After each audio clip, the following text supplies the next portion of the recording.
I offer 1,000 apologies. My apology for my lateness. My Google Chrome got a little funky on me, but we're good to go. All rise for the People's Show. Myself, Dean Shambles, Dean 7904 if you want to get all technical. Joined today by former $1 Million winner Bobby Gomes and my mortal enemy, at least for the next week or so. It's Tasteful Tides Tim. Boston Bruins Tim. You guys won game one. Congratulations. You barely got to the second round to take out my Panthers. I know. Where were you, Tim, for Game 7? Do you remember the exact moment when the Bruins scored? You knew you were going to be going on to, the second round against the Panthers. Can you recall that situation? Take me through it, because it's so stressful, especially overtime, sudden death overtime, Game 7.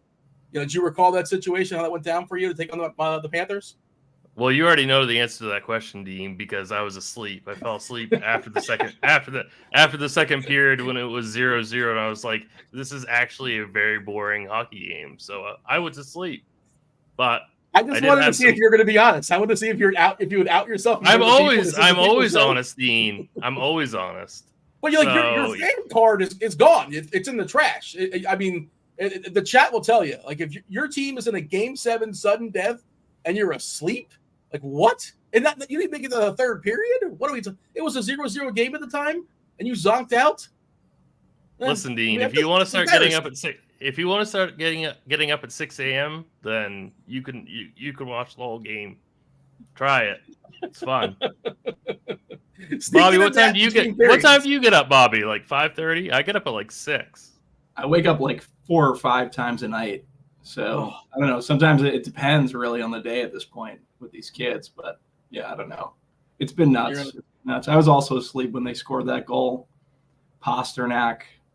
It was a nice pass. You're not a Boston fan. Off the boards. No. I don't know. Should that be today's poll question, Bobby? Today's poll question: Does Tim lose his Bruins fan card? Do you lose your fan card when you fall asleep? Game 7, sudden death. Like, I don't really consider Tim like a hardcore Bruins fan, because most Bruins fans are like missing teeth and wearing Timberlands. Like, if you see them, I see them a lot. How do you know what kind of boots I wear, Bobby? You're saying I don't wear Timberlands? I know the attire of a Bruins fan because I see them all the time. Can you confirm or deny, Tim? Are you on board with the Timberlands? I have never owned a pair of Timberlands. Bobby's correct.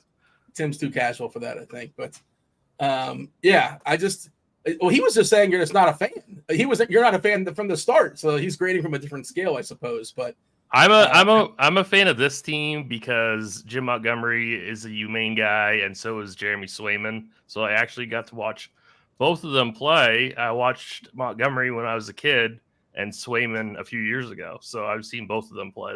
That's why I like this team. Are they still flipping their goalies game to game, or is Swayman just the guy going forward? It's just Swayman. It's all Swayman.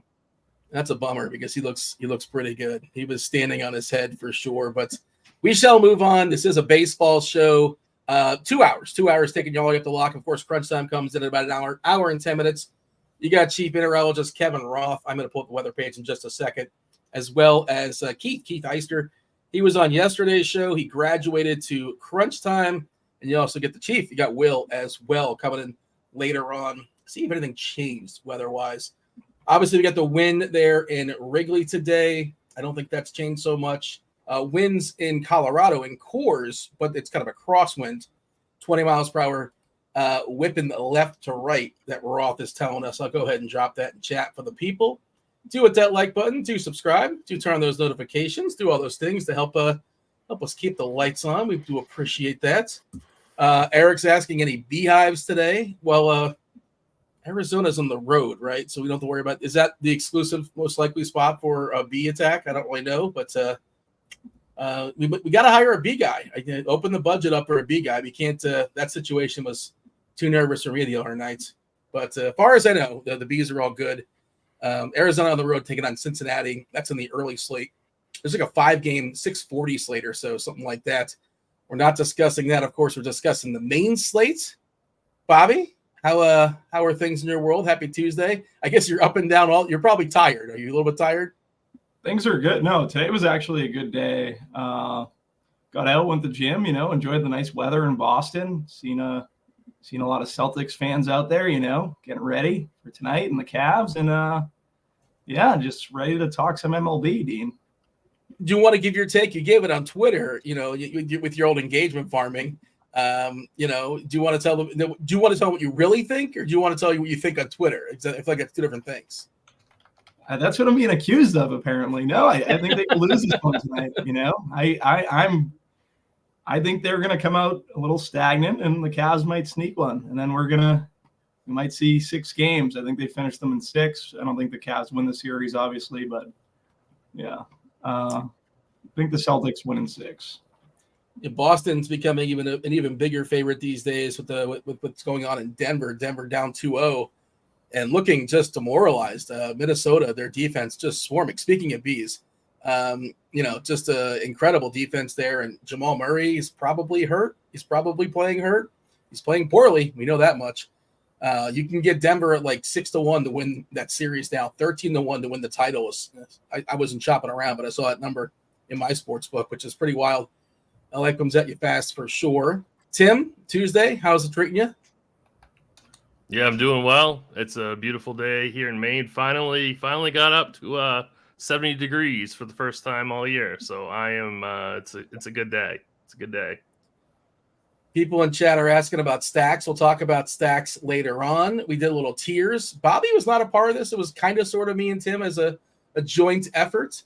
It will be Seinfeld based. We're not sure if Bobby's a Seinfeld guy or not. We were guessing that he's more of a 2.5 Men kind of guy, but we're not sure when it comes to his sitcoms. Maybe Joey, probably a big fan of Joey. No, I think he's a King of Queens guy. I think that's that's his show. I actually don't watch sitcoms at all, so as just a rule. That was actually what I first said that you were going to say. So. And I have that on record. You don't like to laugh. You don't like comedy as like a general thought. No, I don't. I don't watch as much TV anymore, Dean. Right? Like we just play DFS all day, and there's other things going on. I never got into Seinfeld though. You're watching like serial killer documentaries if you have some time. Like if you're not watching I'm a big conspiracy theory guy right now. There's a big documentary on the skulls that just dropped. I don't know. I'm just making that up. I just remember the movie. He's part of the skulls, right? Is that we accused him of that pre-show for no particular reason, all based on his outfit. We're like, oh, he must have went somewhere fancy today. And the chat was impressed as well, Tim. Several people complimented. I'm literally just wearing a white golf shirt. Like I don't see how this is fancy. And then you took it as an insult. You're like, well, that means you normally think I can look like trash. Well, like, that's what you implied, Dean. That's actually what happened. That's what you were hearing. That's not what I was saying. Dean rolled out of bed, threw his hoodie on. He's probably still in his tighty whities. And Tim shows up with a nice white polo on, living life, not just a DFS player and actually doing things during the day. This is a DFS show. Let's dig in. It's kind of sort of somewhat straightforward. Where are all the runs, by the way? What a weird season. Like, it feels like it's kind of dead ball era. Last night in the middle of the slate, there was 4 early games too late. And there's 3 runs scored 2 hours in. It's like, what is going on?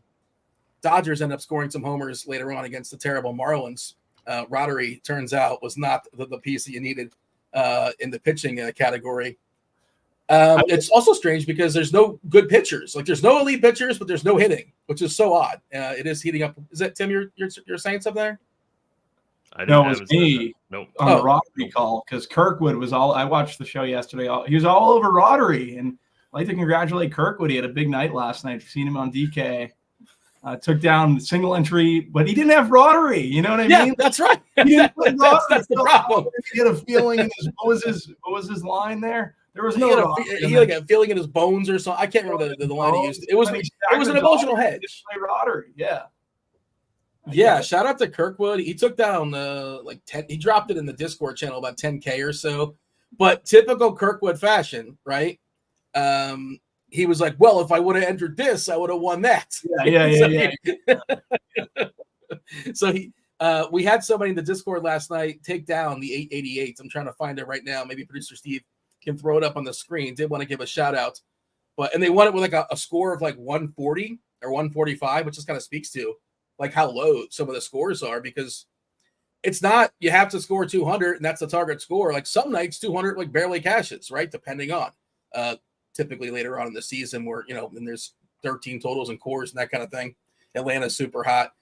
But last night when there's nobody scoring runs, there you go. Longhorns Mark won. Took down 100K. Steve on top of that, man. He pulled it up in like 20 seconds or so. Nicely done, Steve. So shout out to Longhorns Mark. And then Kirkwood's like, well, if I would have entered that contest, well, yeah. You didn't. But he didn't enter it because he didn't like the payout structure, which I kind of get, like 33%. I entered it. Enjoy my 888 mark. I'm happy. It was you sound a little upset about it. You're not going to win it every single day, Bobby. Maybe we'll win it today. Matt in chat saying it was actually a 137.5. There was a stack correction. Is that really what the winner was? 137.5? Yeah, scores were really, really low, but this is just what it is. We're all playing with the same deal. Home runs aren't really happening. It is heating. I think it's heating up a little bit in Atlanta. It's not full on hot Atlanta, but it is hotter there. Of course, their bats have gone cold.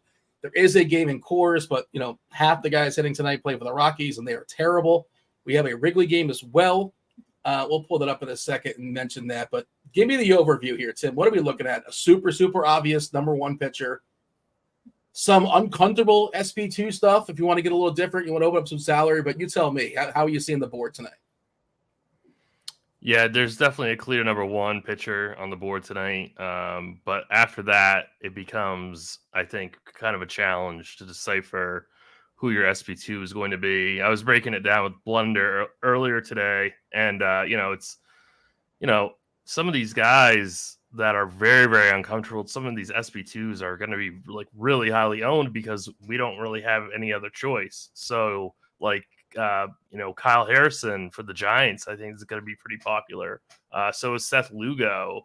So is Bailey Ober. I mean, Ober is going to be the clear, overwhelming chalk, but Yamamoto and Ober are going to be the clear chalk on DK.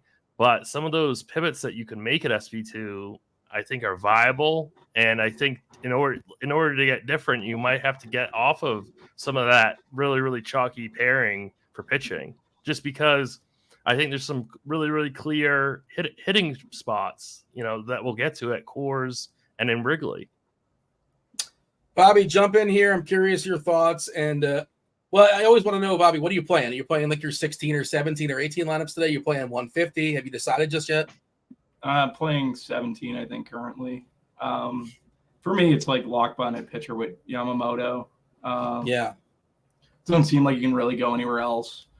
And then the secondary pitchers, like you and Tim both said, I think I'm having some trouble there. But Ober's great, and he's like priced not efficiently. He's underpriced, but there are other options. And then you don't want to play Ober with these chalky offenses. So gonna try to parse through it as we go through on the show. You know what you're gonna, if you want to get away from Ober, I know you're gonna like this, Bobby. You're thinking about getting away from him. Extreme hitters umpire for Ober. There are a lot of extremes. Extreme hitters umpire for Ober and extreme pitchers umpire won Bill Miller in Wrigley. And Wrigley's gonna be really popular. We know Bill Miller is known for being very pitcher friendly. The wind is blowing out, but you got to hit the ball, right? You got to hit it. That's important too. So extreme pitchers umpire for the Braves, which I think is an interesting pivot tonight. I know they've been cold, and Cutter Crawford's been pretty good. Organizational change there for Boston. Just all their pitchers have been pretty good, throwing less fastballs. Extreme pitchers umpire in Atlanta for Boston and Atlanta, and an extreme pitchers umpire in Wrigley. That will be for Chicago and San Diego. Let's go ahead and pull it up, by the way, just to kind of get that out there, because I think it's a big theme in the show as far as the weather edge. I want to see if that changed, because earlier today we were looking at an upgrade of 50% chance, 50% homers based upon the wins. It has changed a little bit. Okay. It is 69 in Chicago. We'll be there 69 around game time. 96 games, similar weather for what we have tonight, 96 previous games. a bump in home runs at 46%, a bump in runs at 19.5%. Wind is blowing out dead center, 11 miles per hour. Dew point is at 58. Imanaga is what we've seen him so far has been a really, really good control guy. He's not going to walk you, but he will give up fly balls. And that could be troublesome against San Diego. Machado back in that lineup today, by the way, for what it's worth. But yeah, do you have a general thought on that, Tim, as far as the Wrigley win game, how much that's going to change? And I guess not all Wrigley win games are created equal. Sometimes you get them like a 20 miles per hour, and it's like the totals, 12 or 13. I want to get an updated total. What's the updated total there? 9. Yeah, that's not a Wrigley win game, really. I bet the over 8.5 earlier, so I'm falling right into the trap. Huh. So 9 seems low. It seems very low. That's why I bet it. And Bellinger is back for the Cubs. Yes. So, yeah. So I mean that's huge. That's huge for Chicago. So yeah, I mean this is a game that I'm going to be playing into like very, very heavily. We know that Wrigley is the most sensitive wind park in all of baseball. That's a big sample size in weather edge too. So big enough for Bobby for sure. Definitely big enough for Bobby, big enough for me. It's like that's a meaningful sample size. So that's definitely it is my favorite game on the entire slate. It's not really close. I prefer this game much more than the Coors Field game. Cubbies have a 5 total as of right now. San Diego 4. So the lean, of course, is to Chicago, especially with Bellinger back. Morel's also plenty of power. Like anecdotally, like watching the Cubs during Cubs Chicago win games, I just feel like Morel like knows it's the wind's blowing out and he kind of goes for it. Again, that's just me like watching the games. He even swings harder. He always swings hard. Horner leading off, Tauchman, Bellinger, Morel, Happ, Swanson, Bush, Amaya, Crow, Armstrong in the 9-hole. Suzuki should be coming back soon as well. We have Kirkwood hanging out in chat just saying, can we get some home run calls? We'll get those later on in the show, Kirkwood. We got to get the likes up. Hit those likes, subscribe, hit everything, hit all the buttons. Let us know we're doing a halfway competent, decent job here. Bobby, we also have a Coors game. So we got a Coors game with the Rockies, the Giants. Some people are going to be playing Harrison. We'll talk about pitchers in a second, but I just want to get a general thought. The Coors, 10.5 as far as the total. San Fran, a team total closing in on 6. San Fran, notorious for their pinch hit shenanigans against Hudson, the righty. They have Sable, the lefty, starting. Yaz, the lefty.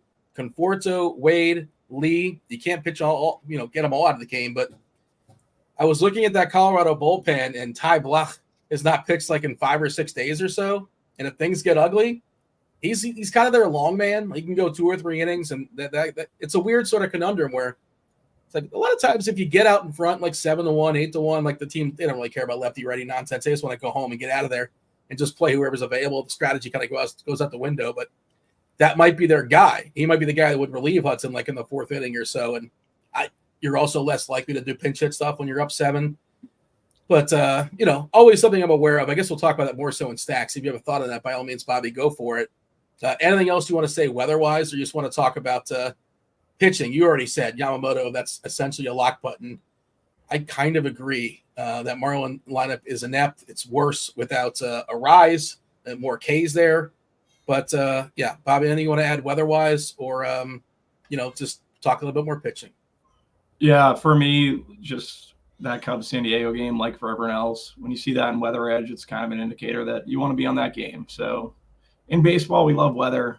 I'm going to play. I think I'm probably going to take a stand on that game over the Giants-Rockies game in Coors. I know it's a little bit higher total, but I really like the Cubs bats. In terms of pitching, for me, I think getting away from over is interesting. There's a couple options I think that are viable. Emerson Hancock versus the Twins. The Twins are striking out at a pretty high clip. That total has gone up a little bit. 23% at home, the Twins are striking out at.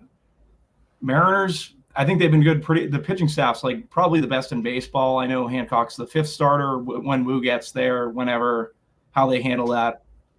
I don't know, but what I do know right now is Hancock is starting, and I think he's fine to play as a pivot and get some like in that same game versus over, which a lot of people are tentative to do. They won't play two pitchers in the same game because they don't want to lose out on the win. I think he's fine I think Hancock's fine as a little leverage play at 6-2. Who else? There was a couple others. For me, I wrote up Seth Lugo earlier, like Milwaukee. I like Milwaukee versus like it's in a situation like Milwaukee's been hitting righties pretty good, but I think they're going to struggle when it comes to a guy like Lugo. He's at 7-2. He's like in that same range as Ober at 7-6. So, like Lugo's a righty. Sorry, I thought he was a lefty for whatever reason. Yeah, I don't know. That's pretty much pitching for me. Tim, you got anything? The only person that I would consider that you didn't mention if I was playing, say like 10 or more teams, I think would be Cutter Crawford. Just because, he's going to be extremely low owned. I know Atlanta is a spectacular team, but he does get a good umpire. He does have some K upside, and I think he does have a ceiling in this matchup, believe it or not. Also, perhaps Ronaldo Lopez. This is a guy that I thought was complete junk, and he's completely tricked me. I mean, he's looking really good this season. So I think Lopez, he's currently at 17%, maybe as like a hedge play if you want to fade it. Yamamoto in a couple of your teams, play Lopez instead. He's been a big lifesaver for Atlanta, obviously with Spencer going down. Yeah, he's having a career year at age 30, kind of out of nowhere. And like we all picked on him for years when he was on the White Sox, I believe, was when he was pretty vulnerable. Ownership stuff right now, we have 45% the Yamamoto on DK. It's going to be even higher in single entry stuff. If you're playing cash games, just play him. Bailey over 37%, Kyle Harrison 36%, which is just kind of wild for a Coors Field pitcher. Sometimes you throw like I think it was Luis Castillo was there earlier this year, and he was phenomenal, but that's Luis Castillo. I know Kyle Harrison comes with a ton of pedigree, one of the biggest prospect pitchers in baseball dating back to last year. He hasn't completely got there, but that's just, I guess, shows how inept the Colorado offense is, and also, the salary savings are necessary. Lopez getting 17%. I thought Bobby would be interested in this guy, playing your tournament stuff. Luis Heel. Nobody wants to pick. Who wants to pick on the Astros, right? I get it. And the Astros have not been as daunting as they typically have been in years past. And the Heel thing is very simple, right? Like he's going to strike out some dudes. He's going to walk some guys. He might get, an extreme outlier one way or the other. But if you're looking to win, I think Heel is pretty interesting. Now, I don't know if I'm going to play him in my main lineup. Almost definitely not. But that's one way to be different if you're playing a chalk stack, I think. I think Heel's kind of interesting. This season specifically, 30.8% as far as the case. If you look at all the pitchers throwing baseballs today, I mean, Edward Cabrera's got the biggest K rate, which is kind of funny, 35.3%. And like people just aren't going to play him because Dodgers, he's also got a walk problem too at 11.8%. His ERA is above 6, but his Sierra is actually 2.99. He's at the lowest Sierra on the slate, second lowest. My bad. Yamamoto has the lowest. I think he's kind of interesting, but again, who's going to pick on the Dodgers? He's probably not going to get the win because his offense is terrible. But Bobby, is Heel somebody you're considering? Like 15.4% as far as walks. That's really scary. But the K's are king. A lot of fly balls too, but you got to hit it. Get the ball in the air. Is Heel somebody that's in your pool? Heel's in my pool. When I was going over pitching, my screen ended up going down, so I just totally lost everything. Ronaldo Lopez, Cutter Crawford, I think are two really good plays as pivots. What I'll say about Heel is the Astros are striking out at like a 12% clip as a team, but Heel's 8.3, right? So I think he's fine. I do think he's a pivot at pitcher, but for me, I'm a little tentative because I'm waiting for that blow up spot, and I feel like it's coming. I don't know when. I think he's I think he's very talented, but I think he's almost overperformed at this point. So we all know how good the Astros are. Like those lefties are dangerous in Jordan and Tucker, and they don't strike out. So it makes me a little worried, but I think he's fine as a pivot in tournaments. I'm looking at the, this season only. I kind of bounce back and forth, current season and last season, but current season, plate IQ, the K rates are so low. Jake Myers is the only one that really strikes out at 30%. If you extend it back to last year, Trey Cabbage has a pretty big K rate in 56 at bats, 42.9% Ks. So, and those guys are on the back end in the 8-9, but he'll eventually can't keep getting away with it, right? As far as all his walks, the BABIP is too low as well. He's been kind of lucky. I just think for tournaments he's kind of interesting, but certainly he's a scary play. I'm assuming that's not for you, Tim, if you're only making one lineup. Definitely not for me in one lineup, but would you rather play Heel or would you rather play Cutter Crawford? Because I feel like Atlanta strikes out more than Houston does. And I know that Heel has a better K rate than Crawford, but I don't know. I kind of like Crawford more than Heel. How hot is Atlanta's 54% K rate at home. So, I think Crawford's an interesting play in this scenario. You know what always throws me off, Bobby, when you throw the home road split strikeouts? I don't know why. That's never something I really consider. 23% overall. Yeah. Is that just me, Tim? Does that throw you off as well? At home they strike out. I like the home road splits. We're giving you, you know what I mean? There's something to it, I guess. Is there anything? Have you seen any big outliers, or just happen to have? It also shrinks the sample size too, but I don't know. It just always throws. Maybe it's just me, Tim. Is it just me that I get rattled when he says, "Oh, it's from home"? It does throw me off. It does throw me off. Definitely. All right.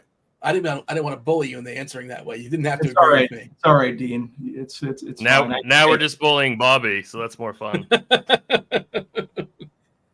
This season, 23.3% as far as striking out there. We got Kelnick in the lineup. There are some Ks there. Acuna striking out. I was digging into his Savant stuff this year and career low and barrel stuff. He's still been pretty good fantasy wise. He's got the lowest ISO in the starting lineup with the exception of Kelnick. It's just not.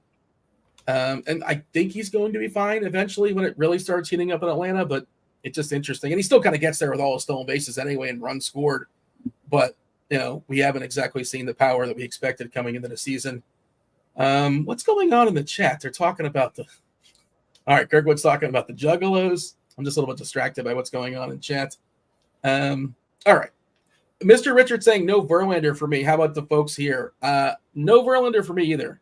Just the strikeouts are not there. The Yankees are striking out less. I do not want any Verlander. It's just there's no discount on he's just not the guy he was a couple years ago. He's still fine, but we want strikeouts and they're just not really happening. 19.1%. The walks are too high at 10.3%. It's kind of a small sample, just 17 innings, but that's what we got. And he's another guy who's been lucky, right? He's got a 2 ERA and a 4.8 Sierra. His BABIP's 239. His left on base is 93%. League average 70, 71, 72 historically. Any Verlander for anybody? It's a no for me. It's a no for me.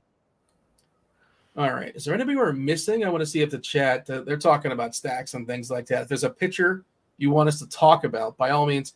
How about Imanaga? Is Imanaga crazy? He's been awesome, real-life pitcher. 0.78 ERA, which is, that has to change, and there is luck there, right? 90% left on base, 4.8% homer on the fly ball, 220 BABIP. But the walks have been awesome, just 3% walks. It's kind of a leverage play, I guess. I think he's interesting for tournaments. And anybody interested in Imanaga? I like the theory, but I mean, this Padres lineup again is another team that really doesn't strike out. So I don't like that price on Shota, and I don't know. I don't really like the K upside for that price. Let's pull it up. Let's see what you're talking about here as far as these San Diego hitters. Higashioka for sure will strike out. Azekar on the back end. Cronenworth 23%.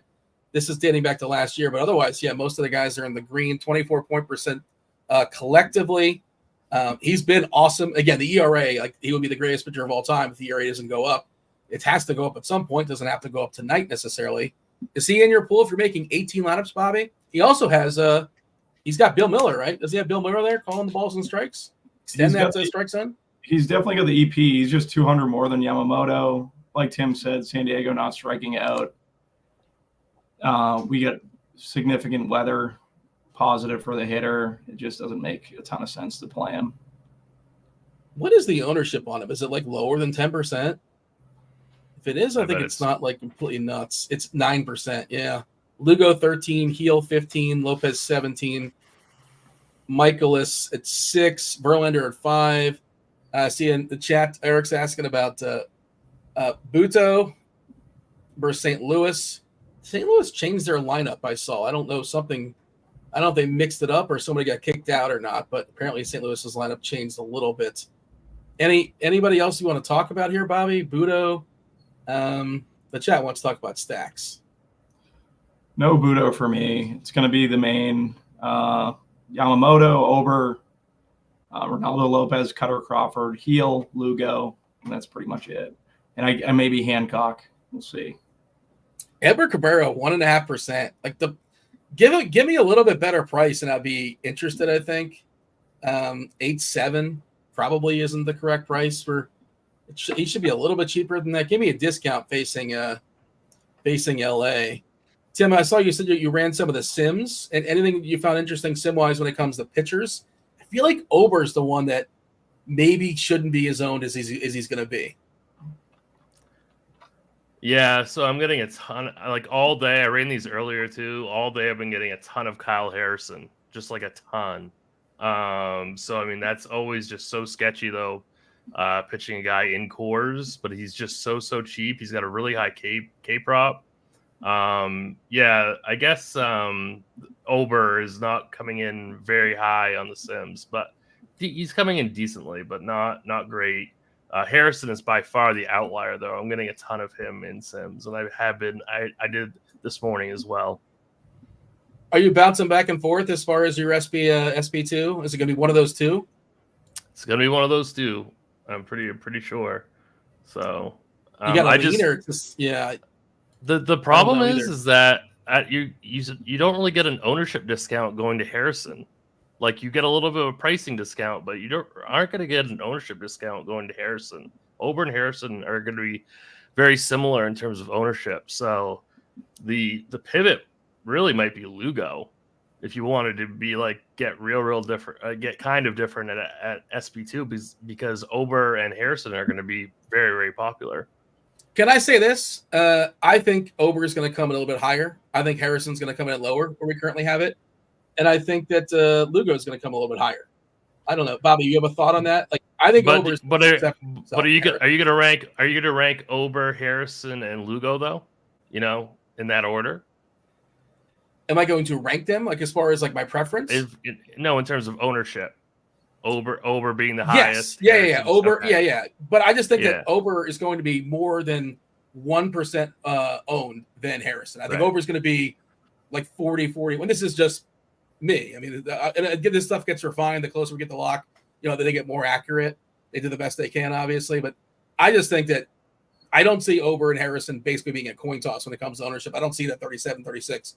People naturally don't like to play cores pitchers. They'll do it for studs. Harrison's not a stud. You're saving some money, sure, 1-2 on DK, but I don't see that. I don't see that. Did you have a thought on that, Bobby? Maybe this is me on my island, but I think Ober is going to come in higher. We currently have him protected, and Harrison will come in lower. I'll say this: the implied team total went up for both Seattle and Minnesota. So if you're looking for another jelly bean to put on the scale to get away from Ober and pitch Harrison, I know it's in cores. I think that's something that I don't know. I probably would lean more Harrison now, thinking it through. Zion's left shoe says does not understand the Lugo thing. Dude has been super lucky this year. I think it's mostly just like a salary, and there's not a lot of options in that spot. And I don't. It's the salary. It's the salary and the slate. There's just not a lot of options, really. So for me, that's why he's still in the pool. Yeah. The K's have not been good this year, 17.6%, backed up by an 8% swinging strike rate, which is not spectacular either. The lucky part would be the 91% left on base. He's got a 1.6 ERA. I didn't realize the ERA was that low. His SIERA is 4.3. His homer on the fly ball is 5.7%. His BABIP is 246. So, yeah, he has been lucky. That's fair to say. Stevie was going over this on the morning grind and basically saying he'd like incorporated a sweeper, I'm pretty sure. And he has 17 Ks over the last 2 starts, which is obviously could be an aberration. I don't know. I wrote him up earlier. It is Milwaukee. I think in the context of the slate, like I think he is viable as a pivot, especially when he's only 500 more than these other guys, right? I think the long of it is that we're kind of saying that there's none of them are really comfortable. Like we're not really praising anybody. You're just going to play an SB2 that you don't really love. Is that fair to say? Like we're not really saying that that you're going to have to. There's no spectacular option. I think that we want to be clear about that. We're not saying that Ober is amazing or Lugo's amazing or even Harrison's amazing, but like you got to play somebody. You can't just like say Yamamoto and I'm just going to submit one pitcher on DK. So. I mean, is that kind of, do you feel like one of these pitchers is amazing, Bobby, or it's just you're just throwing darts and hopefully you get the right combination? It's all uncomfortable. I do think Yeah. With the total going up in the Seattle, Minnesota game, like that might push me to the pivots of Harrison and Lugo more in my lineups now in terms of my exposure to over, which I'll probably be under the field. Just checking the weather there. So you're talking about the Seattle, Minnesota game, 34-game sample. Winds blowing out toward left center, 10 miles per hour, 65 degrees. 34 previous games, slightly negative. A hit at home runs at 5.4%. A hit at runs at 8.6%, according to Kevin Roth. Weather Edge tool. Another positive weather spot, Kansas City. 148 previous games. Wind blowing out to basically dead center, left center, 9 miles per hour, 75 degrees. In 148 previous games, homers have spiked at 15%, runs at 4%. Just wanted to note that no historical matching data for Atlanta. There's still that bug where they can't figure out Atlanta. I know Ross aware of it, and he's tilted by it. Maybe one day they'll have that figured out, but it is hotter in Atlanta today. Probably the best heat, but not the wind combination in Atlanta. Tim, anything else you want to say as far as pitchers, or shall we talk about some stacks? Let's go to some stacks. Okay. By the way, all the fancy tools we're showing off here on the screen that producer Steve is showing off, you can use them at your own leisure. You can use them by buying. You can get yourself RG Premium. That will be NBA, PGA, NHL, MMA. Of course, this is baseball.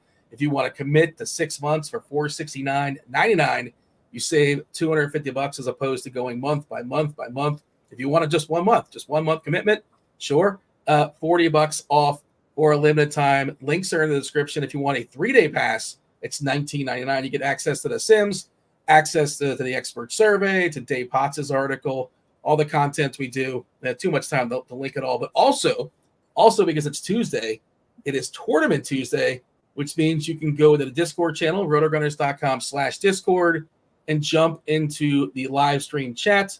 There is today's DraftKings contest posted. $5 to enter. It is a standard contest that I believe Devin created. And it's got a standard payout.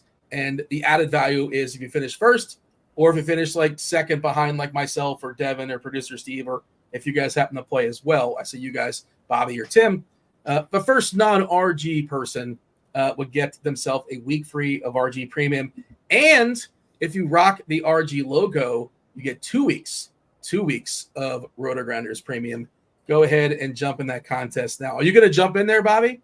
You're going to jump in you're going to join us? Because your luck, this is the one that you're going to have your best score, and you're going to win like $50 or whatever it is and not have it in the right spot. That's just how that goes sometimes. Yeah, maybe I'll jump in.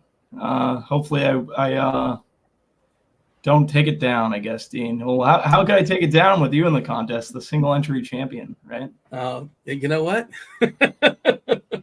Yeah, that's an accomplishment. I know you're being sarcastic. That's fine. There's a lot of truth to it. I don't want Tim in there. Tim's really good at single entry stuff as well. So I'm not sure. I didn't even invite Tim. I don't know if you heard that. I didn't even acknowledge the contest. Tim wasn't listening. Hopefully, he was doing something else. I don't even know what you're talking about. Esteban in chat. I'm not sure if you're trolling or not, but Discord. We can go ahead and drop that link in chat for Esteban if you want to go ahead and join it. There are a bunch of Discord channels. Most of them are free. Some are premium. By the way, we're in the works of putting like a mailbag channel going. We haven't officially locked that up, but we're talking about anything strategy-wise, whatever you want us to talk. We have an hour and 20 minutes to talk on this show, so we're happy to knock out mailbag-type questions as well. We'll be talking about those going forward, assuming y'all submit those. Okay, let's tell us in the chat. Broccoli Boy is excited about it. Seinfeld tiers. Yes, word's already out. The Seinfeld tiers are happening. We are doing tell us the best character on Seinfeld, the worst character on Seinfeld in chat. Anything you disagree with, you can yell at Tim. This is all Tim's doing, of course. I had nothing to do with these rankings. No. Well, the one thing I insist. Don't blame me, Dean. Well, and look, one of us is dressed like, the boss, and one of us is not. You are the man in charge. You look like a guy Everyone who knows. Everyone knows you're the boss, Dean. Don't pull that. All right. So like the one thing I said is that George has to be number one. Like that's it. Like we're not even debating that. George is number one at time of the conversation. There's a big gap after George. And Broccoli Boy does agree. So Shannon says Kramer number one, not close. I think Kramer's a little overrated. Kind of little one notes, a little overrated. I was going to ask Bobby his opinion, but he's never seen a sitcom before. So if you have any thoughts, by all means, maybe this is what turned you off. Dean, I just don't. It's not. I'm not an enthusiast. That was pretty much what I said, right? No, I don't know. George is fine. I would put Elaine last. I'm not a big Elaine guy. Elaine is, I think we have Elaine fourth, if I'm not mistaken. I'm trying to pull it up now, and I have to zoom in. I'm like, okay, now I had to make the thing bigger. Okay, now I can read it. We have Jerry last, and producer Steve, he was very upset that Jerry was last, and he's even questioning it in there, like saying, Jerry last? And I threw Tim under the bus. I said, well, Tim said he was the worst actor on the show, and for that reason, that's why he's last. Yep. Which is kind of weird because he played the straight man and he was the comedian, but that's the dynamics of the show. We had Kramer second, Newman third. Yeah, we considered you can't rank everybody obviously, but we considered Frank Costanza, but George's father, who's so spectacular. Yeah, no Uncle Leo. Yeah, you can't rank everybody. He's spectacular too. It's tough to do all these side characters. Maybe one day we'll do like a side. I mean, it feels a little niche, and like 90% of the audience is like, "Who's Uncle Leo? Who cares?" But the 10% would probably really enjoy it. Anything else you want to say as far as these rankings? Tim, George, Kramer, Newman, Elaine, and Jerry. We have last. Yeah, I definitely agree with George, and I definitely agree with Jerry. But I think we could debate the other three for sure. Yeah, well, yeah. TJ is saying that Jerry is very much the worst actor on the show. Like, yeah, I don't think that's up for debate. Yeah, but we're talking like character-wise. We're not talking about their acting chops per se. But we needed to find a way to figure who to throw at the bottom, and that's how we threw him at the bottom, I suppose. Yeah, Stein. Does anybody know who Eric says Steinbrenner was great? Who can tell me who voiced Steinbrenner on the show on Seinfeld? Who did his voice? I can. Yeah, let me see if chat can tell me. Don't Google. Right. All right, that's Bobby. If he was a fan, he would know. Yeah, but I don't know. I have no idea. We got a winner. Yeah, we got a lot of winners in chat. It's Larry David. Larry David did the voice of Steinbrenner. Apparently, Steinbrenner did film it and did do his voice, and it was so bad they had to throw him out. Basically, like Larry had to tell him he was cut out of the show, and apparently he took it very well. I heard Larry tell the story. Anyways, all right, we're gonna rank our stacks. Consensus-wise, well, we'll talk about that at the end. And let's just kind of start by going game by game. Bobby, it's your board first. Let's start with Houston. Houston versus the Yankees. Verlander versus Heel. 8.5 is the total. Kind of a coin toss. Yankees are slightly favored. See if anything's anything goofy in these lineups today. Nothing really too crazy. Pretty standard. Where do you want to put Houston and the Yankees, Bobby? I think two offenses are going to be, I don't want to say ignored, but not going to be anybody, especially in single entry stuff. I don't think they're going to be played either way. Pitchers that might not get played, but also ones you sort of avoid. Astros, Yankees. What do you got for me, Bobby? I think they're in the Newman category. Like I would just play them as one-offs pretty much. I guess you could play secondary stacks of both, but they're more just one-off, so I'd put them in the Newman category. You put them both there? Yeah, I'd put them both there. Tim, you agree, disagree? Houston and the Yankees, do you agree they should both be in the Newman category? Yeah, just because I think they do make for some strong one-offs. So they have enough power, but definitely not a stack. So I'm fine with either Newman or Elaine. I might go Elaine. I'm not sure. No, I'll go Newman. I'll go Newman. All right. Did they just kind of pop up on screen? I was sort of waiting on what's happening. I was staring at it. I'm like, normally I see producer Steve playing the home version, putting his own guesses in there, but they just all of a sudden popped up. Houston and the Yankees right in the middle, right there with Newman. Tim, you go next. Next up, we have Boston. Boston taking on Atlanta. Another good offense. Obviously, Atlanta's got a team total below 5. Currently 84 degrees. Expect to be 84 game time there in Atlanta. Cutter Crawford, we respect him. Lopez has been spectacular. This Boston lineup, obviously not that great. Where do you have the Red Sox and the Braves? Red Sox, I would say probably Jerry. Lopez has looked really good all year. He gets a really good umpire. I don't think this is going to be a good spot for Boston, so I'd probably go Atlanta or Boston, to Jerry. And then Atlanta, I guess they're another Newman because they have an incredible amount of power, but I don't have a ton of interest in a full stack of Atlanta. Shout out Bobby in the chat who said he has a Larry David tattoo. Where do you put a Larry David tattoo? And is it like of one of his gifts? Like, what is it? I got to see what this is. I got to tweet that out, Bobby. Do we agree? This is now Bobby Gomes I'm transitioning to. Do we agree with that? Jerry and the Boston and the Jerry tier. And we got Atlanta, again, smack in the middle. Newman, where do you have it, Bobby? Yeah, I agree with that. Atlanta for Newman, Red Sox in the Jerry category. I will say I really like Matt Olson today as a one-off. I'd probably prefer him to either of the Houston lefties, and probably Soto. I'd probably prefer Judge over Olson, but I think they're very close. Yeah, Matt Olson. So he's been bad this year, right, Bobby? He's been bad. We can all agree on that. Yep.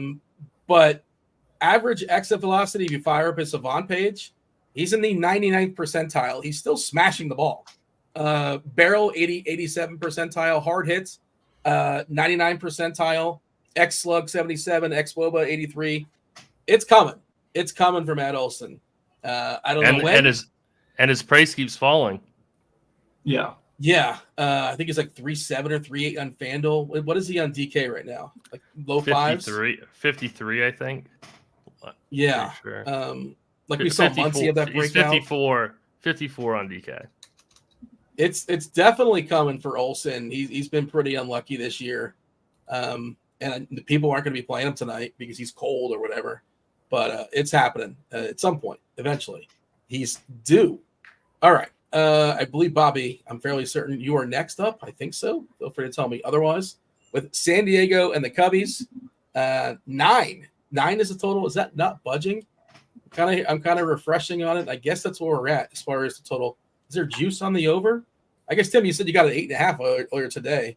Vegas does not care about the wind. It's not a crazy wind game, we should say. It's not 20 miles per hour. It's about 10-ish. But, we've seen homers get enhanced here at 50%. Similar weather in the past. Bellinger back certainly matters too. Sorry, this is Bobby's board, right? San Diego and Chicago? I'm going to put Chicago up in the George category and San Diego in the Kramer. Tim? They are both George for me. You're the deciding vote, Dean. I agree with Bobby. I'm gonna put our differences aside. I have San Diego with the Kramer spot. I do not agree with Tim. Izzy's saying how are the Friars that high? Yeah, I think Imanaga is like good. I know he gives up fly balls, which could be troublesome. I also don't think this Padres lineup is that great. Machado is kind of beat up, right? They gave him a day off. The back end of this lineup is pretty rough. I don't think Profar is that great. It's fine. But yeah, I definitely lean the Chicago side, especially with Bellinger being back. Wonder how popular he's going to be. Yeah, people are going to see that, right? That's not going to sneak up on anybody. 4-9. These bats are deep for Chicago. Swanson at 3-8.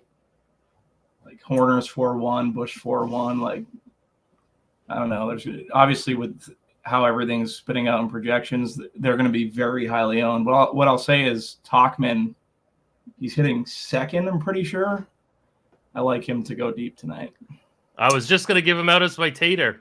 Yeah, you got to save those. We got to prop those later. You got to fire up a new one rather than just putting the team on the board. That's what I'm trying to do. Yeah. He's plus 650 on DK. I just bet it. Tauchman? Really? Yep. Yeah. It's a pretty good number. What's do you have the rest of it in front of you? Like Bush? Yeah, I got it all in front of me. Bush is 450 on DK. He's kind of buried a little bit, but okay. He's batting seventh. Yeah. Bellinger 330 on DK. He's plus 400 on FanDuel. I was just going to say we can shop around. Yeah, I just bet Tauchman though on DK. That's why I wanted to say it. And Ian Happ's 400, not great. What's Morale, like 300? It's probably not. It's not a good number. No, it's 225, Dean. Oof, man. Yeah. That's tough. Like, there's no value in that, but like I like Morale, but everybody else does too. That's a pretty silly number. I love that people are just randomly dropping Seinfeld trivia in the chat now. We don't have a second to get to it, but hopefully people are playing it along. Don Yeezy wants to know KC or the Twins. We'll talk about that in a second. We haven't discussed either of those two just yet. Tim, I believe you are up. We'll get one of those teams. Kansas City taking on Colin Ray. And the other side, Milwaukee taking on Seth Lugo. 9 total. Same number as Wrigley. Same number. Dispersed a little bit differently. 4-7 team total for Kansas City. 4-3 for Milwaukee. Yelich is practicing, I think, or at least swinging. He's not playing tonight, but he should be back soon. Who's not in this lineup? It looks like they just dropped Hoskins a little bit. All right, just shuffled up a little bit different there for Milwaukee. Frelick, Contreras, Black, Adames, Terang, Hoskins, Ortiz, Churio, and Perkins. And that Chicago lineup, like you said, really, really deep. Like even I'm willing to play Pete Crow Armstrong. I guess you could play the catcher too, Amaya. Yeah, I think you can play 1 through 9 in Chicago, like legit 1 through 9. You can play as far as the Cubs. Yeah, it is deep. I don't know who said that. I think it was Bobby who was saying it. That lineup is 1 through 9, pretty solid. And Randy Vasquez is not somebody necessarily afraid of. All right, Tim, Kansas City, Milwaukee. What do you got? Milwaukee, probably I'd go to the Lane tier. Really not a whole lot of interest in Milwaukee.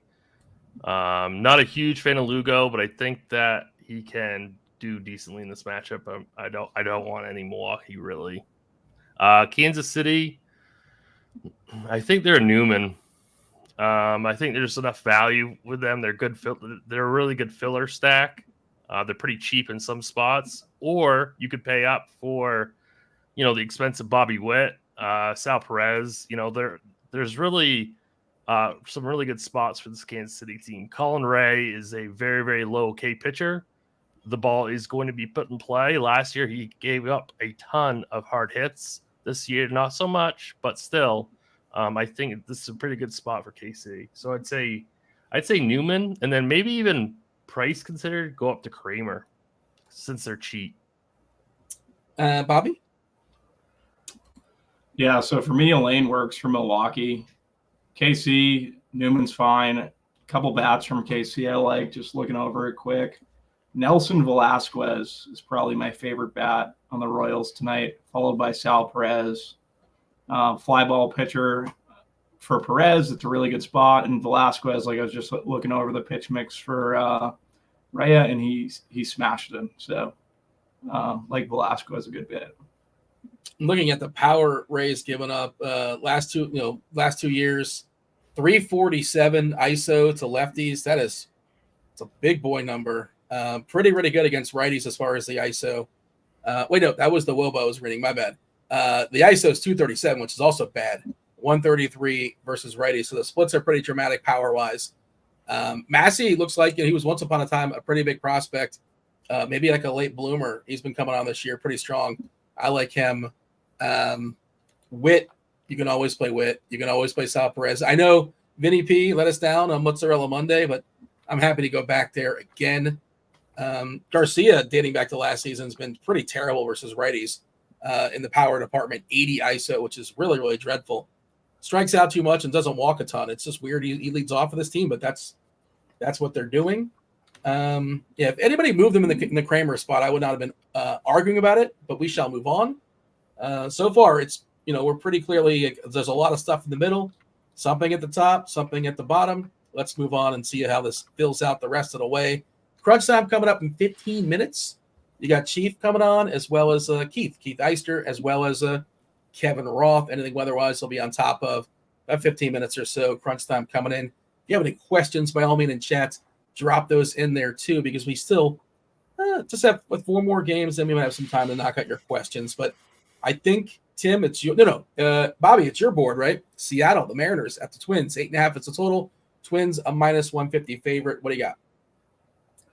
Yeah, so for me, with the implied team total going up in this game, I'm going to put Seattle and Newman, and I'm going to put the Twins in Kramer. Who are your favorite Twins? It's weird because when I opened up the slate this morning, I liked Emerson Hancock. Max Kepler is probably my favorite Twin. Just Larnach, I think, is good. Julian, I think, is fantastic. I would go Kepler, Julian, Larnach, Kirilloff. Just want to see how left-handed that bullpen is for Seattle. And that bullpen's been really good. The entire pitching staff's been very good for Seattle. Just a little bit concerned about the pinch hit stuff. Always with Minnesota. Maybe not. Maybe just put the Twins in Newman because with the bullpen, I wouldn't want to be full stacking them, but I'm fine with the Twins as a secondary stack. Just 2 lefties, by the way. Just 2 lefties. They're both. Let's see. Neither pitched yesterday, so the one that's really rested is Gabe Spire.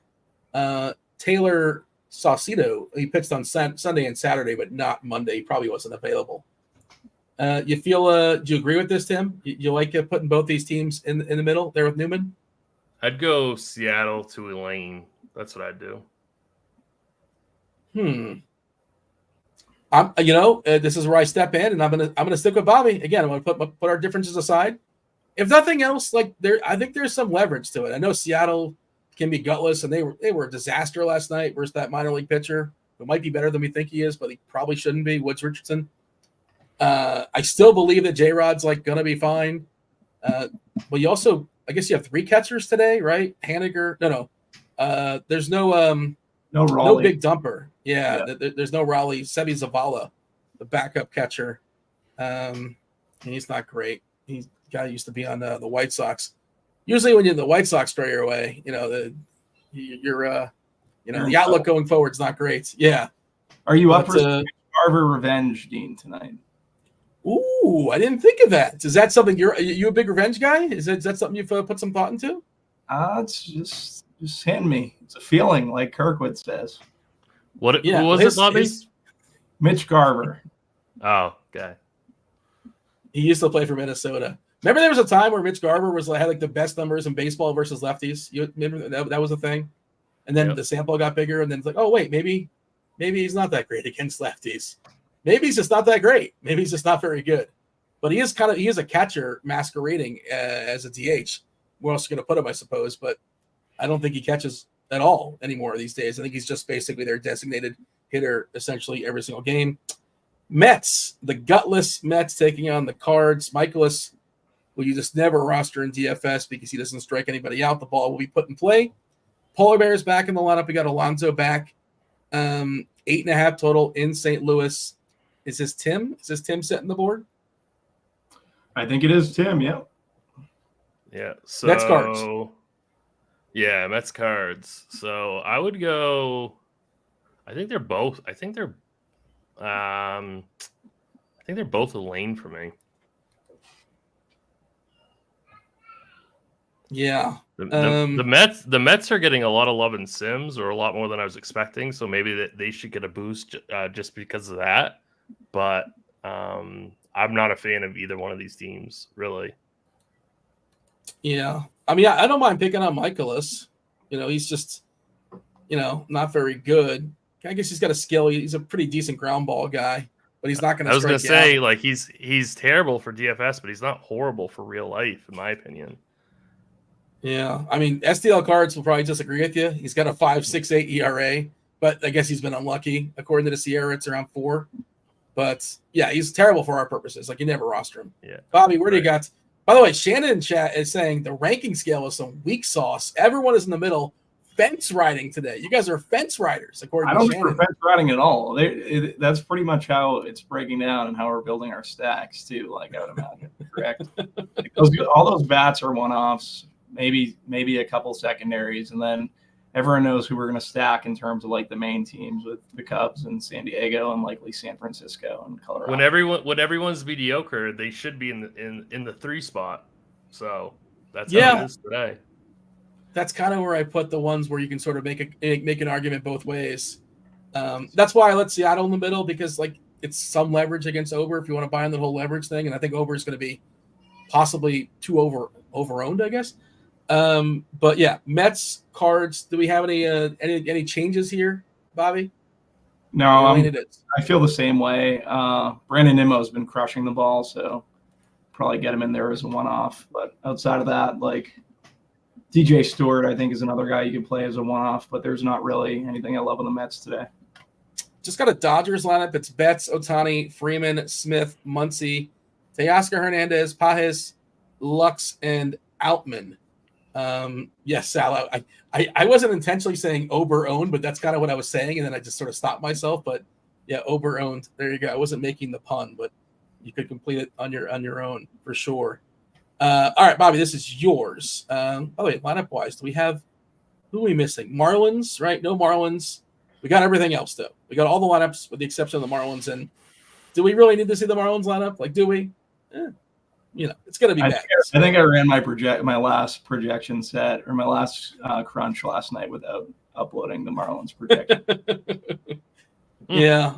And they might, who knows, they might trade Jazz before the game starts rolling up. Burger Time is back. So good for, I guess, the lineup isn't completely nonsense. All right. San Fran in Coors, 10.5 is the total. Giants pretty big favorites here, -164. Harrison versus Dakota Hudson. Tim, no, this is Bobby. Where do you want to put these teams? Put San Fran in the George category. And I do think some Rockies, I know you just put them in Jerry, but I do think some Rockies are viable enough that you put them in Newman because of their price. Yeah, and also because what if Harrison's going to be? Yeah, they're going to be leveraged off of Harrison also. Yeah. So I don't mind Colorado in Newman, and then I would put the Giants in Kramer in my opinion. I actually agree with that. Kramer's fine with just because of the pinch hit. There's so much pinch hit risk with the Giants. Yeah. Again, I think there's 2 lefties in that bullpen. I mentioned it earlier in the show. Ty Bloch hasn't pitched for like 4 or 5 days or so, and when he gets the game, like he usually goes at least 1 inning, possibly 2 or 3, depending on how desperate they need him to mop up. I think there's 2 lefties though, and yeah, there's a lot of lefties starting for the Giants. It's tough, but like, how do you pay the like? Was it Conforto's 5-1 and he feels like a decent chance? You have it in front of you, Dean. You're according to the bats. Is that what you're asking? I mean, I would say up top of the head, like Wade, Conforto, Yaz, Sable. Like Sable probably is the highest, but I will yield to what Cardi says. Do you support the bat and Derek Cardi? By Trey Cabbage, 78%. That's an interesting. If we can bet him to like under on hits, if we can get like even money. Blake Sable is 62%. I knew that one would be jumping off the page as well. Wade at 49%. Let's see. I'm just kind of scrolling down. It doesn't seem as bad. But Yaz at 20. And do we miss somebody? It's Sable and Wade. Look, I think are the 2 most likely, and that's what the bat says as well. Tim, you have a thought on this? Well, and then there's Yaz, right? I mean, Yaz has got to be like 30%. I would assume. I think he's a little bit lower. He's 20% according to the bet. Okay. Yeah. All right. But I think that the two big, and again, a lot of it's like when the lefty comes into the game. A lot of it's the game situation. If it's 10-1, they probably stick around, that kind of thing. Gator Nation saying first game of the series, Colorado always underperforms. Yeah, people have that theory. Has anybody actually done the legwork on that? Like I hear people say that all the time. And they also say, like, oh, first game after course, you're terrible because you're still adjusting. And I hear that's just something I hear people say. And I don't know if that's true or not. If there's any sort of numbers that backs it up. I'd love to see a study if it's been done. As far as I know, the study has not been done. Anyways, all right, last one. Last one is Miami and the Dodgers. We only have one team up top with George. It is the Cubbies, Marlins, Dodgers, Yamamoto versus Cabrera. Tim, this is your board, I believe. I put the Dodgers in Kramer, and then obviously the Marlins already in Jerry. So, no, I wouldn't put the Dodgers in George. I'd rather have the Padres up top, but I would put LA. I'd put LA in the Kramer. What do you got there, Bobby? I'm in agreement with Tim. So I guess we're still fence riding. I mean, Cabrera, I think, is like kind of good for the Marlins. I think he's a pretty decent pitcher, one of their better pitchers. His ERA this season bad, but like he's been unlucky, right? Stranding runners at a 57% is obviously an unlucky strand rate. I think he's pretty good, and the Dodgers lineup kind of falls up in the back end. Their lefties that didn't pitch yesterday. They have one lefty that hasn't pitched like in a week or so. You know why? He's their closer. So you gotta at some point they're gonna get him some work. I think they might just throw him into a game, just to throw him into a game. Maybe they throw him in the 8th or something like that, no matter what the score is. But yeah, I don't know, but I assume the Marlins have not been winning games of late. It just feels right to me. Does anybody know what the Marlins' current one-loss streak happens to be? Top of their head? They've won like 7 games, right, Dean? Like 6 games, 7 games. Yeah, it's not good. I mean, their GM has already declared essentially, yeah, we're not going to make the playoffs this year. Like, well, yeah, we knew that. And now they started. I mean, I don't know why they felt a need to rush. What's his name out the door to San Diego, the leadoff hitter. I'm losing his name for some reason, but and they're paying his salary too, and they didn't really get anything back. It's why did you do that 5 minutes before your game started? I think the trade deadline's in 2 months or whatever it is. Like, it was a really strange thing. It just feel like they had to do that immediately, but they did. But the Marlins organization historically makes some terrible decisions, so it shouldn't be terribly surprising. Our board is the Cubs up top with George, Kramer, San Diego, San Fran, LA, the West Coast teams. Newman's got a lot of teams to handle. Houston, Atlanta, New York. That would be the Yankees, the Royals, the Mariners, the Twins, the Rockies, Elaine in the 4th tier, Milwaukee, the Mets, the Cards, Jerry, as always, making friends with the Marlins in that bottom tier, as well as Boston. We feel good about this board, Tim? I want the Padres up top. That's what I'd like to change. I think me and Bobby. I know. You asked me though. Yeah. But then Steve started moving it, like on command. Yeah, like a good producer would. I'm just saying that's what I would rank it at. Did you want to convince you want to take a second, take 30 seconds, convince me and Bobby why San Diego should be up there with George? I just love Wrigley win games, and I love that Shada is a fly ball pitcher. So I mean, it's not. I mean, he's a great pitcher, but he's a fly ball pitcher, and balls in the air in Wrigley equal home runs. So that's what I'm banking on, and I already bet the over. I like both sides of that game, so I'm surprised at how low the Padres implied team total is. I think it should be higher. It's like still 3.99, I think, or like 4. Your over could hit, and the Cubs could win 10-0. I know. Part of that that's why I bet it. Yeah. The other part of that is extreme pitchers on Pyre. So, but Bobby, were you sold? Are you budging? Do you want to keep the Padres where they're at? You want to move them up? It's up to you. I'm not budging because it's Shota, right? Yeah, he's a fly ball pitcher, but I would rather full stack the Cubs. I think I'm going to have a lot of Cubs tonight. Not that you can't full stack the Padres. I just prefer I would see them. I'd be more likely to play the Padres as a secondary stack over the Cubs, where I'm just trying to 5-man the Cubs everywhere. And the other thing I would just add is like not all Wrigley win games are created equal. And maybe Roth can speak to this. He'll be here in a second.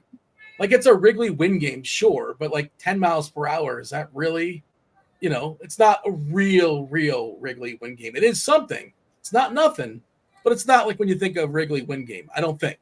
Again, Roth would speak better to that. Reminder to jump into our contest today to win RG Premium. Get yourself a week free of RG Premium. Jump into the Discord channel, RotoGrinders.com. RotoGrinders.com/Discord. Jump into the live stream chat channel. RG producer Devin has dropped the link there. I have joined it. I don't know if you guys are going to play with me or not. If I finish first, if you finish second, you get a week free of RG Premium. If you finish first and you're rocking the RG badge, 2 weeks. You get 2 weeks free of RG Premium. We got some homers for the people, some taters, Tim. Mike Talkman. Already gave it out, Dean. You got a second one? I'd go Cody Bellinger. And I think he's still plus 400 on DK. That's a pretty good number. What was his injury? Was it a wrist? What did he have? What was his body part? You remember? I can't remember. Oh, I don't recall. I assume he's fine if he's in the lineup. Bobby, you think you gave one earlier in the show, but give me one more if you don't mind. I gave Talkman ahead of Tim. But, yeah, he's repackaging him. Yeah. I'll go Conforto. Like the Conforto call. Bobby, who's is there a pitcher or a stack or something you're afraid of being less in the field on for whatever reason? Just the way your lineups are working out. Currently maybe the Dodgers, just not having as many Dodgers or as many 5-mans of the Dodgers currently. Maybe it could be San Diego, maybe it could be San Diego because I'll have some 5-mans, but I think I'm going to have majority secondaries for San Diego. Tim, you have that one main lineup. Are we possibly getting the old organic game stack in Wrigley? Is that possibly what's happening for you? That's what I'm going to try and do. Yeah. That's what it sounds like. 5 Cubs, 3 Padres, something like that. And not to give away your full lineup. Well, I mean, I haven't started to build yet, so I don't know, but that's what I'm going to try and do. We got crunch time knocking on the door. That will be Chief. That will be Keith. That would be Kevin Roth. Let's see what crunch time has to say.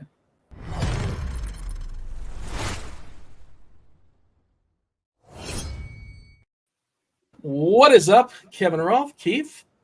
Keith got to be in a good mood. We got Bellinger back tonight. Do we have a Wrigley win game? How much of a win game is this, Roth? Is it because we're kind of talking about it and like the wind's not totally popping? I know Weather Edge likes it.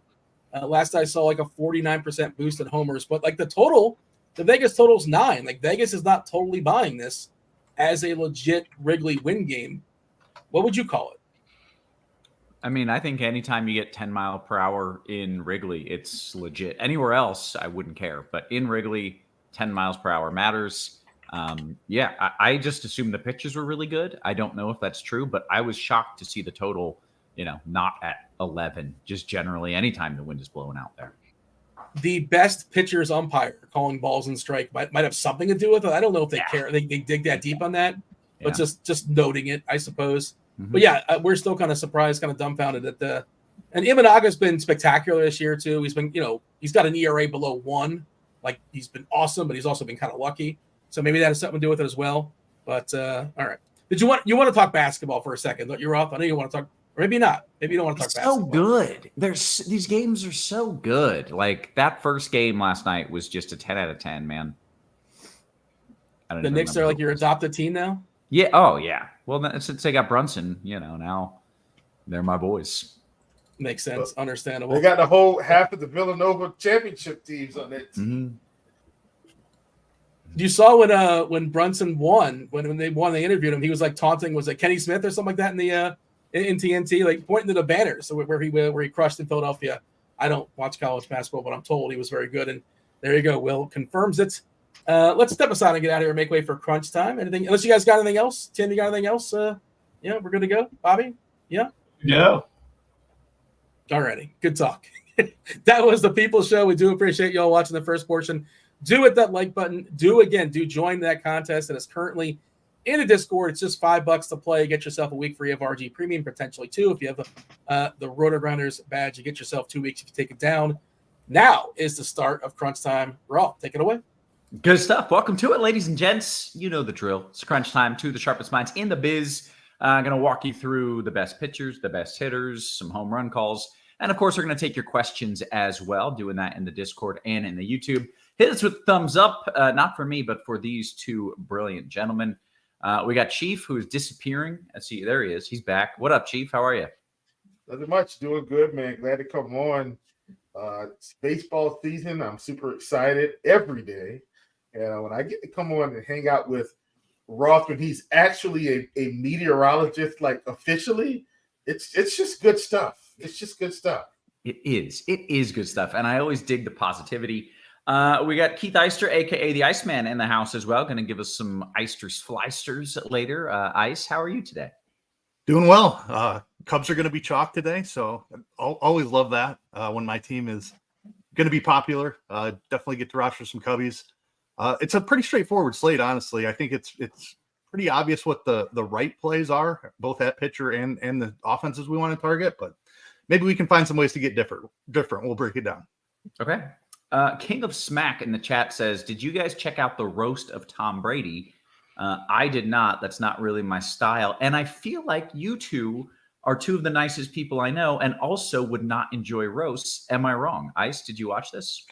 I have not seen it yet. I will check it out just because it's in my lane. Yeah. But yeah, I mean, it's not something that I must see, but I will watch it eventually. I have not checked it out yet. Chief, have you seen it? I have not seen it, but I'm more into stand-up comedy than roasts. Like I want to see guys stand up and bring it. Like, so stand-up comedy is my thing, and not just, Kevin Hart. Like Iglesias is really funny. He's like super funny. And even some of everybody knows Eddie Murphy Raw. Like, I'm into a lot of the old stuff too. Yeah. Original Case of like stuff like that, man. It's just those guys paved the way. So, and I did stand up comedy in college, so that's probably why I'm really into it. But anyway, Okay. All right. A bunch of people are saying, "Oh, stop, Roth. Oh, roasts are hilarious." I just don't like them. I don't know. I'm too nice. I literally don't like people getting made fun of. It makes me uncomfortable, and I don't enjoy watching it. So, like, that's cool if you do. I'm not saying don't watch it. It's just not my cup of tea. That's all. All right. With that, we'll dive into the slate a little bit. There's no real weather concerns. There's a whole bunch of games where we could see a brief late start, could see a really late delay, but I don't think there's any weather games that we should be worried about going into this slate, in particular on the main slate here. So I think it's pretty much an ignore. The one note being what we talked about in Wrigley, winds are blowing out at 10 miles per hour. Temperatures are in the mid 70s. The increase to home runs in similar weather games is 50%. The increase to runs scored in similar weather games is almost 20%. It's not the best hitting weather I've ever seen in Wrigley, but it's pretty darn good. It's definitely a boost to bats, so do keep that in mind. Ice, you mentioned the Cubs are chalk. Is that due to weather, or is that just they're good even if the weather wasn't a thing? A little bit of both. There's a really inexperienced young pitcher on the other side. The Cubs have been an above-average offense this season, but it primarily due to the wind, I would say. But the matchup is really good on top of the wind. Yeah. Okay. Very nice. Okay. I think we dive into it. We start talking some pitchers. Ice, you want to lead us off here? Yeah, let's do it. So I mentioned it's pretty obvious where we're going up top. Yoshinobu Yamamoto is in a fantastic spot here against the Marlins. His strikeout rate is up over 30% on the season. He's been very good after a very shaky first start of the season. Has really put it together, is really turning into the guy the Dodgers thought they were getting. The matchup could not be any better. Miami has the 3rd lowest WRC plus in the league, and they just traded away one of their better hitters in Luis Arraez, who's also very low strikeouts. So while Miami hasn't struck out a ton on the season, I think we can certainly expect that number to rise going forward. Yamamoto is definitely your first click on both sites, cash game pitcher on both sites. I want to be over the field in tournaments. I think he's just fantastic chalk today with his outstanding matchup.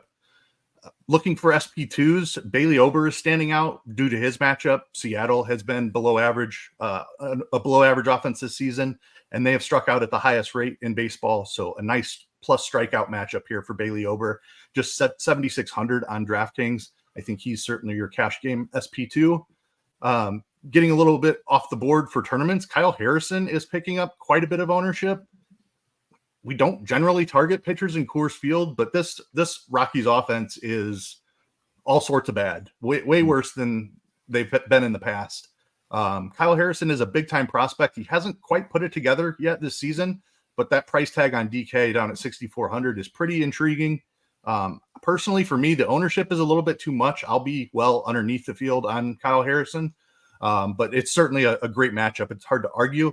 Adding in the Coors element, though, there's a chance he could just get beat by balls in play. The altitude obviously makes it more susceptible to home runs. So I'll be under the field on Harrison. I think Seth Lugo is a nice pivot down in that range. His strikeouts have really ticked up over the last 2 starts. I don't know that it's necessarily real, and the matchup isn't the greatest against Milwaukee, but he has an outstanding leash. He's routinely been around 100 pitches. Should work about 6 innings in this game. And the price tag at 7,200 on DK is pretty tempting. The 17 strikeouts in his last 2 starts, I don't necessarily need that at 7,200. If he continues to do that, that's great. Fantastic. Yeah. Then going even further off the board, these guys are going to be pretty low owned. Let me get Luis Heel in there as well. Big time strikeout guy, has a horrible matchup against Houston. The walks have been concerning at times. He's kind of gotten them under control here recently, though. The strikeout rate is up above 30%. So it's an elite strikeout pitcher, or at least he has been this season, against a very high contact offense. Houston has the lowest strikeout rate in baseball. So definitely a concern for upside in this matchup for Luis Heel, but just the nature of the pitching slate, I think it's worth taking some shots on him at this ownership. Cutter Crawford is another guy who's really interesting. He's facing Atlanta, who started the season as one of the best offenses in baseball. And I expect they will finish the season as one of the best offenses in baseball, but they have fallen on harder times here recently. Cutter Crawford's been really good this season. He's changed his pitch mix a little bit. He's throwing his fastball a little bit less, and it's a really good fastball, but it's been even more effective since he's mixing his pitches better. It's an uncomfortable roster against such a powerful team like Atlanta, but I think he could have a decent outing here. And Ronaldo Lopez on the other side of that game, I have some interest in as well. Has been outstanding this season in his transition back to the rotation. Strikeout rate up at 27%. Gets a matchup against Boston, who strikes out at the 5th highest rate in baseball. 9,700 feels like too much, and he's even more than that, 10-4 on FanDuel. But that's keeping the ownership in check, and what I think is a fantastic matchup. So a little bit concerned about the pitch count. He's kind of lived in that 85 range. If I knew I was getting 90, 95, I would feel great about this because I do love the strikeout matchup for Ronaldo Lopez here. Okay. Any other names? It feels like there are a lot of viable options here.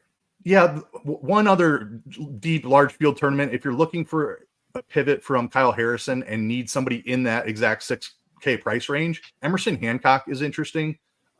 He's not a big strikeout guy. He is a decent prospect, young guy for Seattle. The Twins have struck out a ton this year. So, I don't hate throwing darts at Hancock if you're trying to get away from some Kyle Harrison ownership. Okay, very good. Chief, I want to bring you in and talk about your favorite pitchers here. How many pitchers do you have in your pitcher pool? Well, Roth, I'm so glad you asked. I have 4 pitchers in my pitcher pool today. I'm going real tight.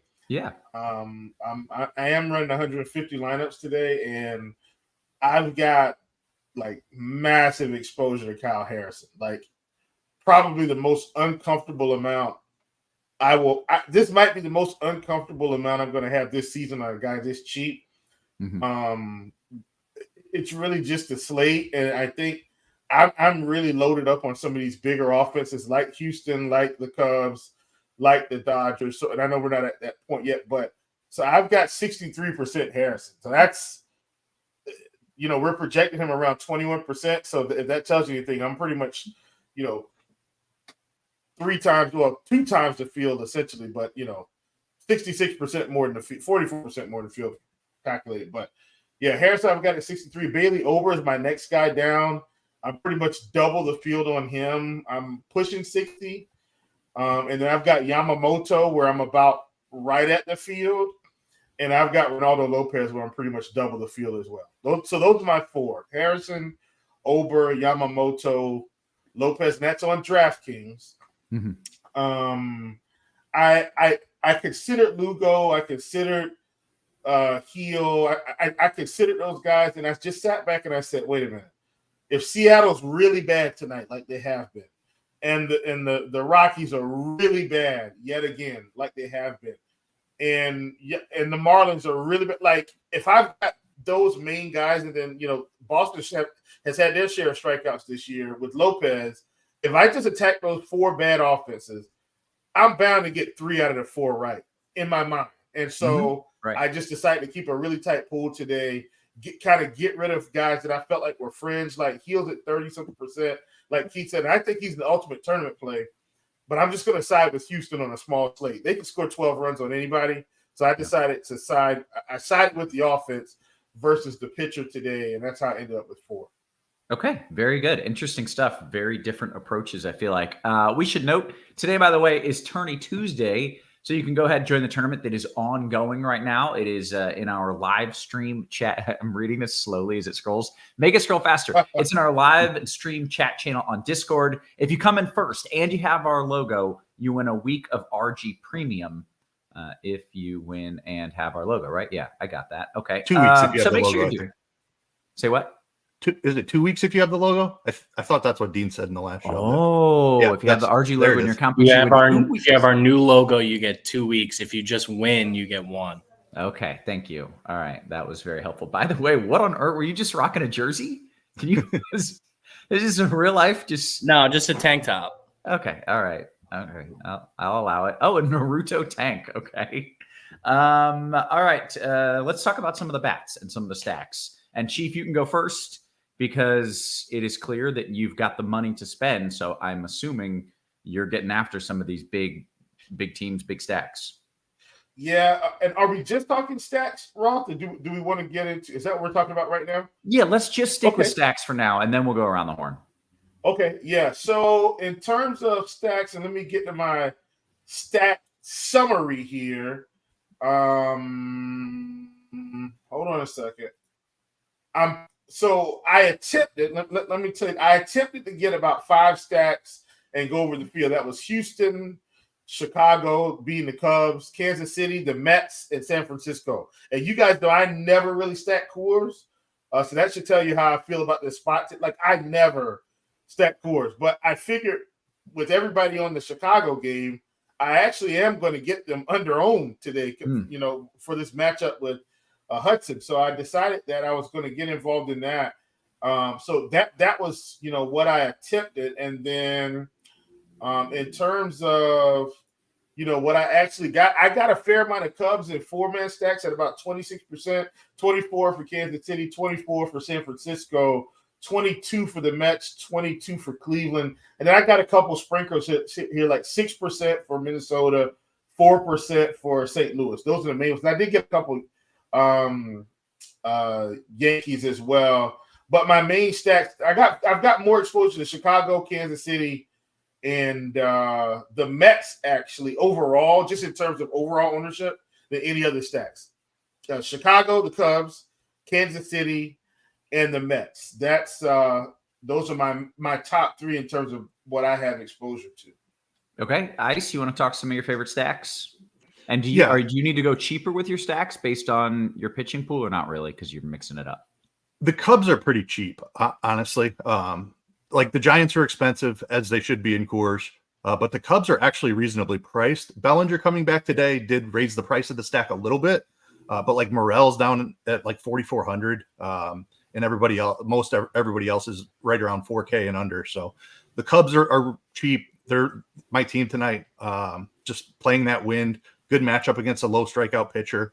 Has really struggled with lefty power in a very limited sample in the bigs, but certainly all Cubs bats in play. San Francisco, I think, is the other team that's going to be semi-popular today. So Cubs and Giants in the top tier for me. And I think that's where the field is going too, which is why I'm going a little bit off the board with my pitchers, like trying to fade Harrison a little bit, even under a little bit on Ober. But I think the top two offenses are pretty obvious in the Cubs and the Giants. Go ahead, Chief. You have something? Yeah, let me say this. Like, I was kind of playing the ownership game today, and I didn't see nearly as much on San Francisco as I thought we were going to see with them facing Hudson. So, which is really why I got more exposure to them. If I refresh and they're a little bit higher, I may bump that down before we go all the way. I don't think anybody is like super chalk. Like the Dodgers are popping up there a little bit too. I'm seeing a few Minnesota bats. Like it's pretty spread out today. Just by our projections, at least. I'm just thinking sentiment of the field. I think the two that are going to come in slightly ahead of where we haven't projected are the Cubs and the Giants. Yeah. Okay. Well, let me say this, Roth. I think my most off the board then is probably going to be Houston. Like, I've got a ton of Houston today where I think the field is just basically not playing them at all. Like, even Kyle Tucker and Alvarez are really low ownership considering they've got just as much upside as anybody. Okay. Ice, any other teams you want to throw out there? You feel you covered it? Yeah, I got that was my top tier. I got a couple others that I'm pretty heavily invested in. The Royals look really good to me against Colin Ray. The Twins against Emerson Hancock. I mentioned Hancock as a cheap SP2 option, but the Twins, particularly the lefties there, look really good. My off the board team today is the Cardinals against Jose Budo. They have been just atrocious to start this season, but they're starting to get a little bit healthier. There's just too much talent on this offense for them to remain this bad all season long. Budo is a decent pitcher and he's gotten decent results, but he's also given up like over 50% hard contact. I feel there's some regression that coming there for Budo. So I like the Cardinals as the off the board team today. Okay. Very nice. Let's see. Braves have been trash, but this will probably be the lowest owned they'll be all year at home with 84-degree weather. It is pretty solid hitting conditions there. And then Eric Johnson, I don't know if he's been trolling. I've seen this a couple times. He says, I'm pretty sure it's still snowing in Minnesota. It's like 70-something degrees. It is very much so not snowing in Minnesota, I can assure you. And Dean pointing out, just to tilt me, that Rudy Gobert was officially named Defensive Player of the Year. It's just wrong. That's wrong. I've never seen a more wrong award given ever because it's Wemby and it's Wemby by like that much. It's outrageous. Yeah, I'm tilting that. I hate it. But let's go around the horn. Chief, you want to lead us off with some catcher talk? I think you're muted, bud. Oh, man. Boy, do I hate being muted live. I can stomach it on a podcast for myself, but live, man, it's just wrong. Yeah, okay. It stings so bad. We're all family here. No one's judging you. It's all right. Thank you. Yeah. In terms of catcher tonight, I was able to get to a fair amount of these expensive guys. So I've got a fair amount of Will Smith slightly over the field there. For sure over the field on Wilson Contreras. Very much over the field on Salvador Perez. And then everybody else is built into my stack. Caratini, Amaya, Nito, and Sable. Those guys are built into my stack. But Smith, Contreras, Salvador Perez, those are guys I really, really got over the field on tonight. Okay. Ice? Yeah, Salvador Perez is somebody I really like tonight as well. Contreras is fine. If I'm spending up, I do prefer Perez. And I would certainly use Contreras in my Cardinal stacks. But Miguel Amaya is really cheap for the Cubs. Certainly don't mind him. The guys, so the Giants catcher is Blake Sable. You can certainly roster him. I kind of like the pivot to the Rockies guys on this. Elias Diaz is like overpriced, I would say, at 4,800, but it's Coors. It's against a chalky pitcher. I want a little exposure to these Rockies. So I don't mind some Diaz. And then Jacob Stallings is off to a really hot start. I don't know if it will continue. He does have one above average offensive season on his resume, but it was a couple years back. So he has not been good here of late. But to start the season, he's been outstanding. He's cheap enough at 38. I really don't mind some shots there. Okay, how about first, Ice? At first, I think Lamont Wade is going to be really chalky, as is Wilmer Flores, both of those guys in Coors. Shohei looks really good. Just has been absolutely crushing the ball here recently. Vinny Pasquantino is somebody I really like today as I'm on the Royals. Michael Bush is the Cub that we're going to mention. One of those guys pretty much at every position. Freddie Freeman, certainly in Dodger stacks is fine. And Salvador Perez does have first base eligibility as well. Okay. Chief, thoughts at first? Yeah, I am double the field on Pascantino today. So really like him. Got some Singleton. Obviously, you can play Sal Pal. Have the Giants guys. Have Bush. Have Ohtani and Freeman. Have a little sprinkle of Alonso. Or when I say sprinkle over the field. Also playing Alex Kirilloff for tournaments. He's kind of a one-off play. I've got Rizzo. Rizzo is a part of like some mini Yankee stacks that I have, like some 3-mans. So I have him. I'm a little bit below the field, but I don't care because he's just kind of built into some of those stacks. And then I'm a little bit below the field on Goldschmidt today as well. But Goldschmidt's more of a one-off for me. I'm not stacking St. Louis. I'm just using them a few pieces here and there just in case somebody gets a hold of one. Gotcha. All right. How about second base? Yeah, at second, I'm really tight at second. I've got massive amounts of Michael Massey. He's my highest exposed second baseman. And playing some Jeff McNeil. Obviously, I've got tons of Horner. So everybody that I'm playing at second, I'm well over the field over because my pool looks like 1, 2, 3, 4. I've got 6 guys that I'm playing: Massey, McNeil, Horner, Altuve, Mookie Betts, and Edouard Julien. Okay. Ice, second. Yeah, Mookie, if you're spending up, I absolutely love the Michael Massey call from Chief there. He's one of my favorite hitters on the entire slate also. Nico Horner leading off for the Cubs. Julien at the top of the Twins lineup. Brendan Rodgers and Coors if you're looking for a cheap bat there. And Nolan Gorman is probably one of my favorite tournament plays here. A big-time power guy. Again, the St. Louis offense has really struggled, but they're going to come out of it eventually. I like Nolan Gorman a ton for tournaments today. Okay, take me to third. At third, obvious chalk is Chris Morel in that Wrigley Wind. Max Muncy is a great option as well. Matt Chapman is in Coors Field. Absolutely love him. He's one of the lower-owned Giants, it's actually looking like, because his price is up. But I love – he's a guy that struggles with strikeouts against an incredibly low strikeout pitcher. Awesome spot here for Matt Chapman. Ryan McMahon on the other side of the Coors game is certainly in play as well. Okay. That brings us to shortstop. Chief, what do you like? The Chief gets from third baseman. No, you know what? I'd actually like to hear your thoughts on third as well. Yeah, let's start at third. Thank you. No problem. I'm actually playing Morel. I'm double the field on Morel, double the field on Beatty, about triple the field on Chapman today. He's somebody I decided to like really go over the field on because I just think if any of these guys are going to hit multiple home runs, I know Chapman hasn't necessarily been popping this season overall, but in Coors against a really low strikeout pitcher, if he's ever going to hit 2 home runs, it's got to be the optimal time is today. So I got really over the field. Michael Garcia has been really good for Kansas City, leading off, and so I've got a ton of him as well.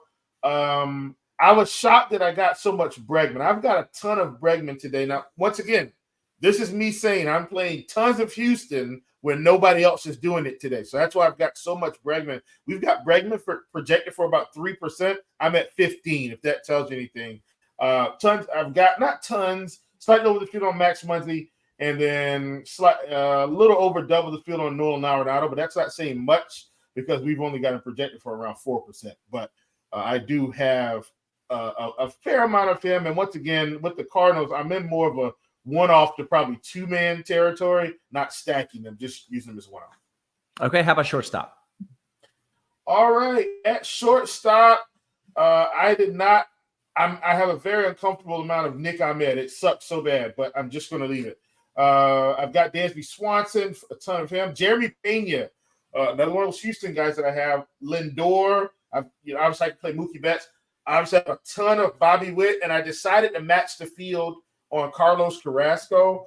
I do think Emerson Hancock, could have some issues today with the Twins. There's some strikeouts here, but I still think he might give up just enough for one of these guys to run one out of the stadium. So Correa, all the Twins I have are more so one-offs as well, but I do have a pinch of Carlos Correa.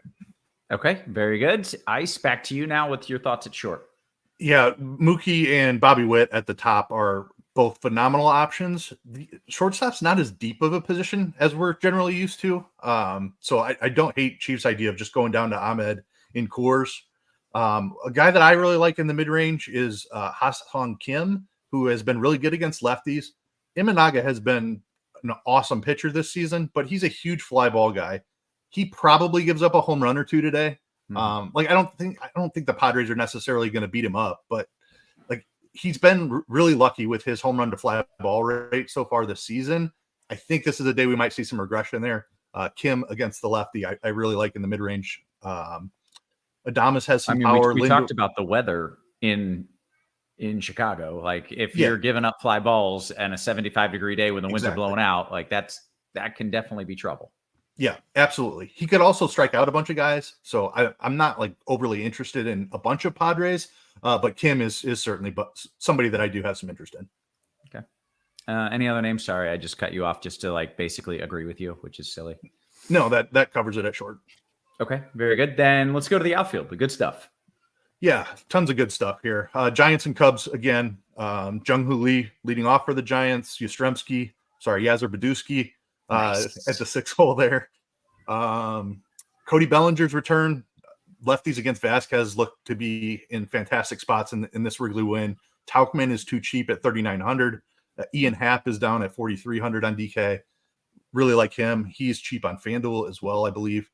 Tatis is another Padre that I don't mind chasing home runs with against Imanaga. I like the cheap KC guys, Hunter Renfroe, Nelson Velasquez. I know Chief's going to say Yordan Alvarez, which I completely agree with. I like the cheap Cardinals as well. Alec Burleson is really cheap. Where did he come out in the lineup here? Yeah, he's in the 6th hole for St. Louis, so definitely like him. You can play Ohtani, of course, as well. Okay. Chief, you were feeling some of those picks in your soul. You were in strong agreement. Yeah, man. I mean, mentioning my boy here, Hunter Renfroe. Listen, folks, I can't tell you how much I love him at this price. I mean, he's 2,600, I think, on DraftKings today. Like, Roth, that's way too cheap in my opinion for this spot. Like, way too cheap. So I like him a ton. DJ Stewart, same thing. Like, I've got so much DJ Stewart, it doesn't make sense. Like, I just think he's also too cheap. And DJ Stewart's a big power guy, too. Now, while we may see some strikeouts, wait a minute. Miles Mikolas might not strike out anybody in this game. Exaggeration, he probably gets 3 to 4. But I still think DJ Stewart, big power guy, this is a guy that could really, really, really bring us home today. And then everybody else I've got, he talked about Yordan, like he already knew. Like, I've got tons of Yordan, tons of Kyle Tucker. I wanted more Juan Soto today, and that's someone I will say I wanted about 15%. I could only get about 10, and I wasn't able to really get there, Roth. But for the listeners out there, if you can get some more Juan Soto, he's just a fantasy point machine. And I know Keith will agree with me here. He doesn't have to hit home runs to score 20 fantasy points. He'll walk 2 times, steal a base. A single RBI, and then you look and he's got 20 fantasy points, and it feels like he did absolutely nothing, and he's like 3 for 4 with 2 runs. Like that. That's who he is. If he hits a home run today, great. If not, he still can get there. So I love Juan Soto, guys that just churn fantasy points. I like it. Okay, very good. Guys, let's give the people some home run picks. That's what they want. Some Eysters, Flysters, and some Chiefs, whatever's, somethings. Let's do it. We've got here still like 17 minutes until lock, which is a ton of time. So Ice, give me a few names, something a little chalky, something a little sneaky. All right. Chalky one. I will go Cody Bellinger in his return in that win. Taking hitters in Wrigley today feels like cheating a little bit, but I'm still doing it. A little bit off the board. Michael Massey. I love this matchup for him. He's been coming on strong, formerly big time prospect for the Royals who struggled last season, but looks really good here of late. And then Nolan Gorman, a guy who I mentioned, has been struggling a ton. Love the matchup for him today. Very good. Chief, you got some names for me? Yeah, give me Vinny Pasquantino. Like him a ton today. I'm going to go over this Minnesota game against Emerson Hancock. Give me Ryan Jefferson. I know I didn't talk about him, but, on the season so far, and even last season, a little bit higher WOBA to righties, a little bit higher ISO to righties as well. And Ryan Jefferson, 289 ISO, 18% K rate, 405 WOBA. Looks like a really, really, really good, strong play here. And then last but not least, we're going out to the Mets. They gave Pete Alonso a day off. Come on, Mr. Polar Bear. Do it against Miles Mikolas, who isn't striking out anyone. I think he's got a good shot to sit one out of the park today as well. Okay. Those are your Chiefs beefs of the day. That suggestion from Eric. It was the only one that even made sense, really, but we'll see if we can come up with something better. I like it. Okay, let's dive into the QQs. Go ahead, fire them away. Of course, in the Discord would be preferred because that's where the cool kids hang out. But I got to be watching on YouTube as well. And make sure you hit us with that thumbs up, by the way. It's free content. And we're not even asking you to pay for it. We're just asking you to hit the thumbs up button here. Jerry says, Ice 3,300 FanDuel cash util. I've got all the Cubs already. 3,300 on FanDuel. Man, Julio Rodriguez's price, like him at 3,300 is just ridiculous. If you're not into that, like I think the upside for Julio is tremendous, even in a matchup with Ober, who I think is a very solid pitcher. So Julio's the most talented guy at 3,300 or below. If you want to go to Coors, Profar is leading off. I think that's your cash option. Okay, very good. By the way, we should note, never been a better time to Coors, sign up for sorry. RG Premium. Got NBA, PGA, NHL, MMA, MLB. An option for whatever level you're looking for as well. 6-month combo subscription, exclusive price, $469.99. That's a savings of $250 as opposed to doing it month by month, which a lot of folks do. You can also get your first month of RG Premium for $40 off for a limited time. And if you just want to test run, a little dip your toes in the water here, 3-day pass, $19.99. Check the links in the description for more info. Back to the QQs, of which there aren't all that many. DK, Largefield, GPP. Chief, I'm stacking St. Louis. You want Harrison or Herbie Hancock? Herbie is probably not his actual first name. Just to be clear, I yeah. And listen, if folks don't know who Herbie Hancock is, really good jazz musician. One of his famous songs is "Cantaloupe," if I'm not mistaken. So there you have it. And I only knew him from the, like, is it Billy Madison? Like, it's Herbie Hancock. But okay, I didn't know that was a real person. I just thought it was from a stupid 90s comedy. But anyways, the question was, back to it, I think it was Harrison or Hancock. Yes. Harrison's your boy. Okay, very good. FanDuel Cash, Ice 3v3, Nico, Wade Jr., and Gotani, or Betts, Jung-Ho Lee, and Conforto. Both are really good. I would go the first one there. It was Tommy Boy was the comedy. Yeah, it was Tommy Boy that did the Herbie Hancock. What else do we got here? Seth Lugo or Bailey Ober? Ice, that one's for you. Seth Lugo or Bailey Ober? So in cash, it's definitely Ober. If in tournaments, if you have a chalky offense like the Cubs or the Giants, I would go Lugo. Okay. Chief, Tauchman or Swanson straight up? Give me 1 second. Let's go. Oh, yeah, it's going to be Tauchman. Yeah, for sure. Yeah, okay. Back to you, Chief, from Derek Waters in the YouTube chat. He says, Albies or Tuve? I mean, you got a bunch of Houston stacks. Does that mean you prefer Tuve straight up or no? Yeah, it's going to be Altuve. It's going to be Altuve for me today. Yeah. But keep in mind, I don't think the field is going to agree. But for me, in terms, it's Altuve. Yeah. Okay. What else do we have? Here we go. Joseph says, Ice, you want Lopez or Imanaga? I want Lopez today. I love Imanaga. I'm a Cubs fan. I think he's an outstanding pitcher. I just think the conditions today are not working in his favor. So I mentioned the strikeout matchup there for Reynaldo Lopez. I love his upside today. Great. Brian Marshall says, Ice, what is your Lugo exposure in DK GPPs? Let me check here real quick. I have about 15% in 40 lineups. Okay. Thoughts on a Brewers stack, Chief? You got any Brew Crew? No, I went full fade on the Brewers today for what it's worth. I have zero Brewers exposure. Okay. Jose Reyes says Lee or Tauchman, Chief?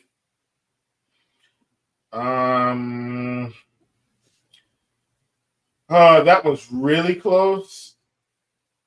Give me Taubman because he's got more power. Even though Lee's in course, he's not hitting a home run. Give me Taubman. Wind's blowing out. Great. Ice DK tournament, your favorite Giants to play? Favorite Giants. Matt Chapman is my favorite Giant to play. Beyond that, I like Conforto a good amount. Yeah, Estrada's a little bit chalky for my liking. I think he's probably third. Maybe go to Wilmer Flores instead of Estrada, but yeah, all good. Okay, very good. King of Smack says Ice, Lindor or Castro? Give me Lindor there. Okay, our guy Butthole Jenkins in the chat. What up, Butthole? Says your favorite outfield play. Chief, he's making you work on DK in the outfield, 5,300 and under.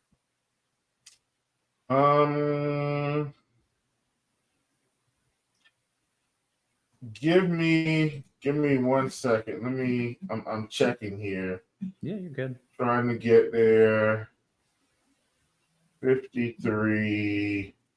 I mean, there's a lot of them. I mean, if you want to go off the board, then I really like Larnach today and his power opportunity against Emerson Hancock. Even though he's a little bit reverse splitsy. If you want to go, Lars Nootbaar is there. He's a lot cheaper. And then if you want to go chalky, then obviously it's Taubman or Bellinger. Yeah. Okay. Frank says, Chief, can you fade the Giants in tournaments? I feel like in a tournament, you can fade any team anytime. Yeah, it's baseball. You can absolutely fade the Giants. I usually fade Coors, and I'm playing Coors today, if that tells you anything. Yeah. Okay. What else do we have? Is Boston the top stack on the slate? Ice, that question for you.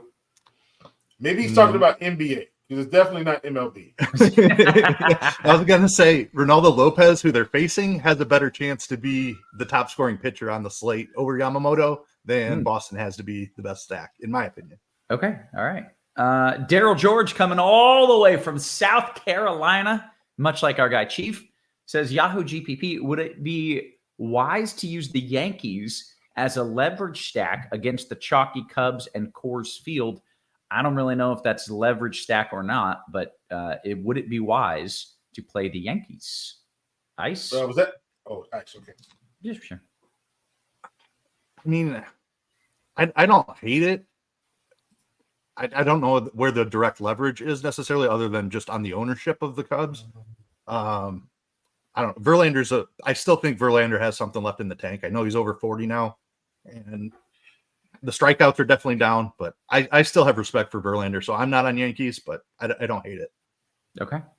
Good stuff. Razzle Dazzle in the Discord says cash question. We're looking at catcher and Chief. We need DK catcher 3,100 or less. 1 second. You've got a fair amount. It's probably Amaya, to be honest. I mean, he's way too cheap in this spot. I'm going to go with Amaya, even though he's slightly chalky. Okay, nice. What do we got? DK Cash, Chief, right back to you here. Ohtani Swanson or Hap Betts? I think I'm going Hap Betts. Okay, we still have 9 minutes, plenty of time, or I don't know. We still have time. We'll leave it that way. FanDuel single entry, Ice, Ober and stack 4 Cubs. Oh, okay. Ober and stack 4 Cubs and 4 Dodgers, or Yamamoto with 4 Cubs and 4 Giants. It was Yamamoto 4 Cubs and 4 Giants. Yes, or Ober 4 Cubs and 4 Dodgers. I like the second one better there. Just don't use the most chalky of both of those. Like all 3 of those are fair, all have ownership. So make sure you're differentiating those stacks a little bit. Okay, well said. Ross, if we run out of questions, I have a question. If we run out, okay? We got time for your questions. Your questions trump everybody else's questions, Chief. Let me get this one from ASAP Chargers. Ice, any pinch hit risk concerns with your Cubbies? I didn't look at it in the bat. I can pull it up after this, but just off the top of my head, with Tauchman and Pro Armstrong both in there, I think Tauchman is safe. He was the one I kind of had my eye on. Wisdom is creeping on the bench there. He could get a late pinch hit at bat if they need to score some runs. But like, I don't think they would lift Crow Armstrong late in the game just because he's such an elite defender. So I think it's pretty minimal, honestly. But I'll check and see what Derek has in the bat. Okay.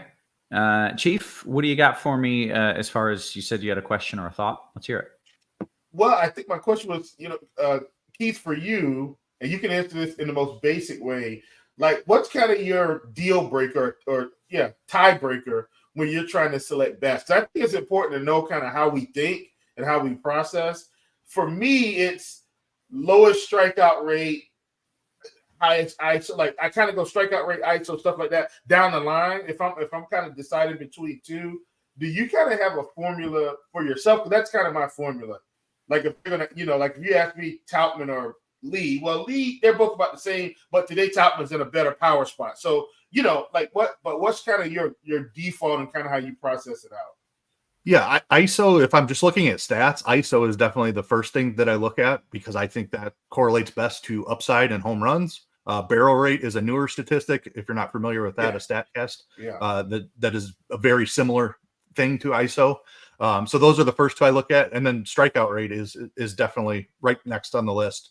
You just want to see it correlates to the amount of time they reach that ceiling. So ISO correlates to the ceiling, the actual ceiling that they have, while the strikeout rate helps you discern how often they can reach that ceiling. Yeah. And so we essentially process the same. We just process like my primary is going to be K rate first, ISO second. Yours is going to be ISO first, K rate. But so, same philosophy. I want the guy that's going to have the best opportunity to get to it more times than the power. But yeah, so we're the same. Okay, cool. Okay, interesting stuff. All right, a few more questions came in during that discussion, which is good. Jay Sams says, Chief, FanDuel single entry price considered in a Yankee stack, who would be your favorites? Soto's at the top for me, like bar none.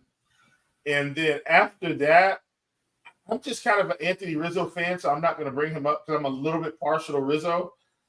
Give me Soto. Give me Verdugo, believe it or not. Soto, Verdugo are probably because Verdugo is less likely to strike out. Doesn't have the same power, but he's got some power behind him today with Stanton and Rizzo and Torres. So if he gets on base, he may, in fact, be able to put up a nice number. So, yeah, give me those two. Okay. What else do we have? DKGPP question, Chief. Melendez Hap or Velasquez Bailey? Melendez Hap. Okay. DKGPP, Ice, over to you. We've got about 2-3 minutes here until lock. You want Moto and Swanson or Lugo and Witt Jr.? Who's Moto? Yamamoto. Yeah, that one. Okay, very good. Thoughts on Tyler Black? Fick Nostrum says, crazy projection. I don't know who that is. Ice, what are your thoughts on this person? Brewers prospect, I believe. I assume that he's still really cheap. Yes, 2,900 on DK. Mm-hmm. Yeah, I'm totally fine with that. Cheap. Big power prospect. Okay. Paul says one-off Ice, Olsen or Ohtani in a GPP. Yes. Yeah. Both are obviously phenomenal. If you're in a good place with ownership throughout the lineup, I'd go Ohtani. But if you need a way to differentiate, Olsen is certainly a fantastic option. Okay. Question from Devin Neiman in the YouTube chat. He says, y'all, Chief, this one's for you. Do you like a Mariners mini stack against Ober on DK? It would let me get a 5-man Dodgers plus Yamamoto plus Lugo. I don't, because I'm not playing the Mariners today. I just think those K rates are too much for me. But if it works, then my answer is just baseball. So roll it out. Yeah. Okay. Hammer says, Kevin, you are more popular than Ginger Z. It's completely not accurate, but thank you. I'll take it. What do we got? Who's hitting a homer? We went through that. How about a Mets mini stack and a DK single entry? Question from Alan. Yeah, I've got Mets full stacks in a DK single, so I'm fine with the Mets against Mikolas. Okay, nice. Ice Peter says DK tournament best shortstop at 3,800 or less. Shortstop DK 3,800. Dansby Swanson. Very good. What else do we have? Almost at lock and just about all caught up on the questions here as well. Perez or Polar Bear FanDuel Cash? Chief, who do you prefer, Perez or Pete? Definitely Perez for me today. No question. But I like Polar Bear, but Cash, I definitely go. Okay. Ice, this question from producer Steve. Who stinks more, Kenta Maeda or Logan Allen? They both pitched today. I'm assuming they both got blew up, and Steve might have had them in bets. In the same game. In the same game. Yeah, the answer is they both stink real bad. All right. Hey, with that, we've hit the lock, ladies and gentlemen. Good stuff. Before you close out, just hit the little thumbs up button there on the YouTube. It would be a big help. We're going to bounce on out of here. So for Chief, for Ice, for our wonderful production crew, always working hard behind the scenes, guys, we appreciate you. We love you, and we will catch you tomorrow. You have